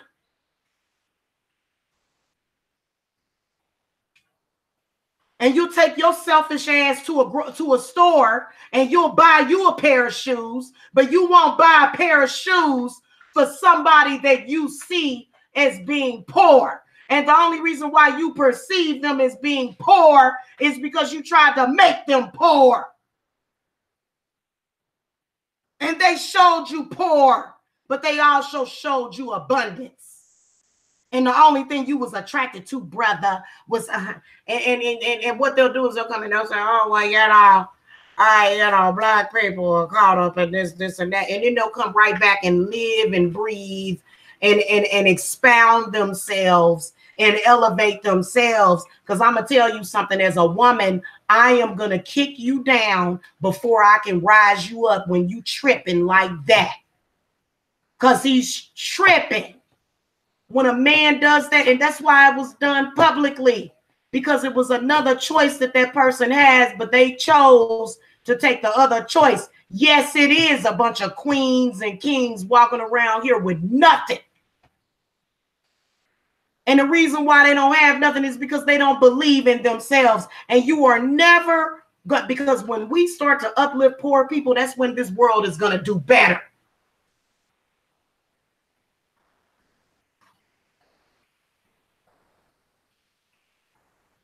And I ain't poor at all. Trust me, this person was just trying to make me look like that because that person don't want you to listen to me. And they sick and they caught up in that to the point where they're a complete and total contradiction.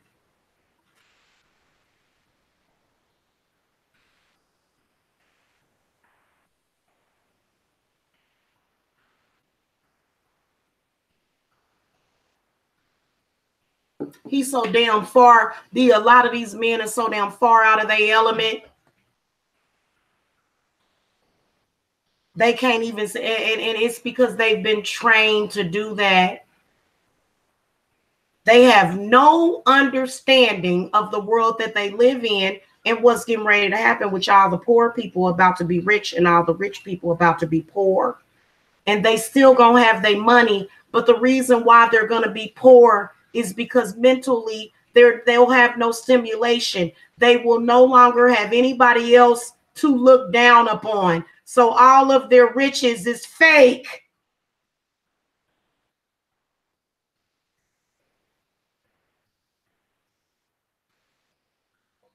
A lot of them.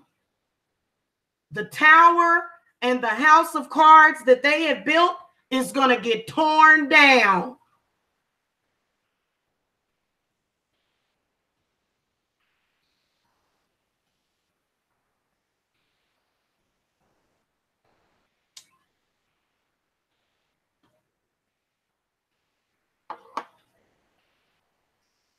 And that's the reality of it.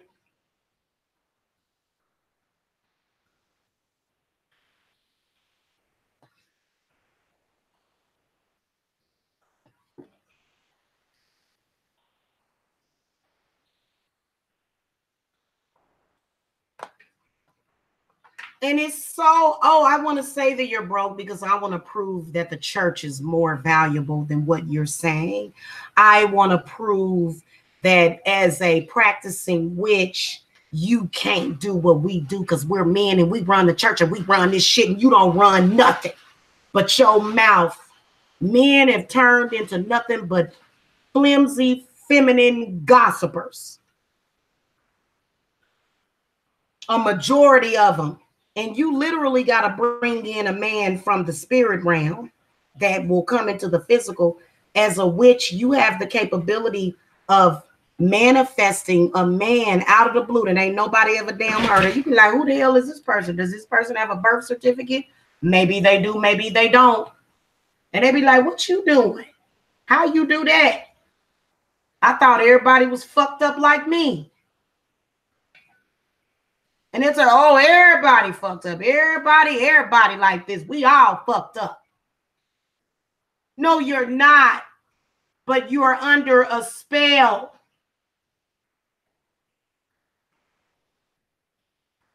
And that's the reality of it. Anytime you talk like that, you're feeding them. Anytime. As a woman, I don't feed them. I come and I speak to my people. And I say, listen, you have got to think enough of yourself to go out there and get what you get. And you're doing honestly. And you can manifest these things. But they are looking for the easy way out. And there is no easy way out. You got to go through it to get to where I'm at. And that's where they want to get. They want to get to where I'm at.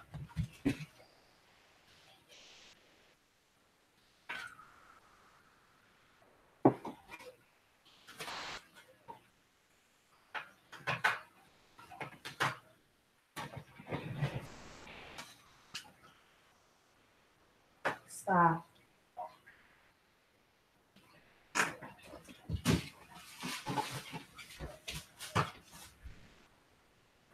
Daddy. Daddy. Oh, we need to sit down.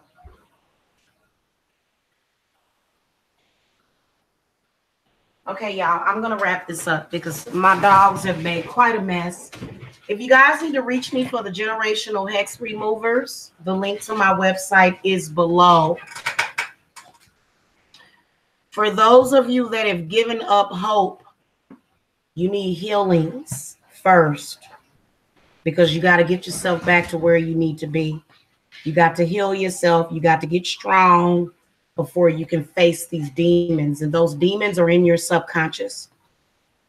That's where they're at, in your subconscious. And those are the things that control you. Your health problems, your money problems, and your love problems are caused by religious indoctrination to the point where your desires start to turn into demonic entities because you're not being fed properly. You're not being done properly. So I'm going to always be here, and I'm going to always be here to free you of that.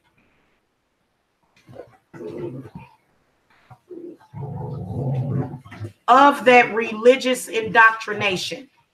So I will see y'all later. Love and light to you guys and blessings. Bye.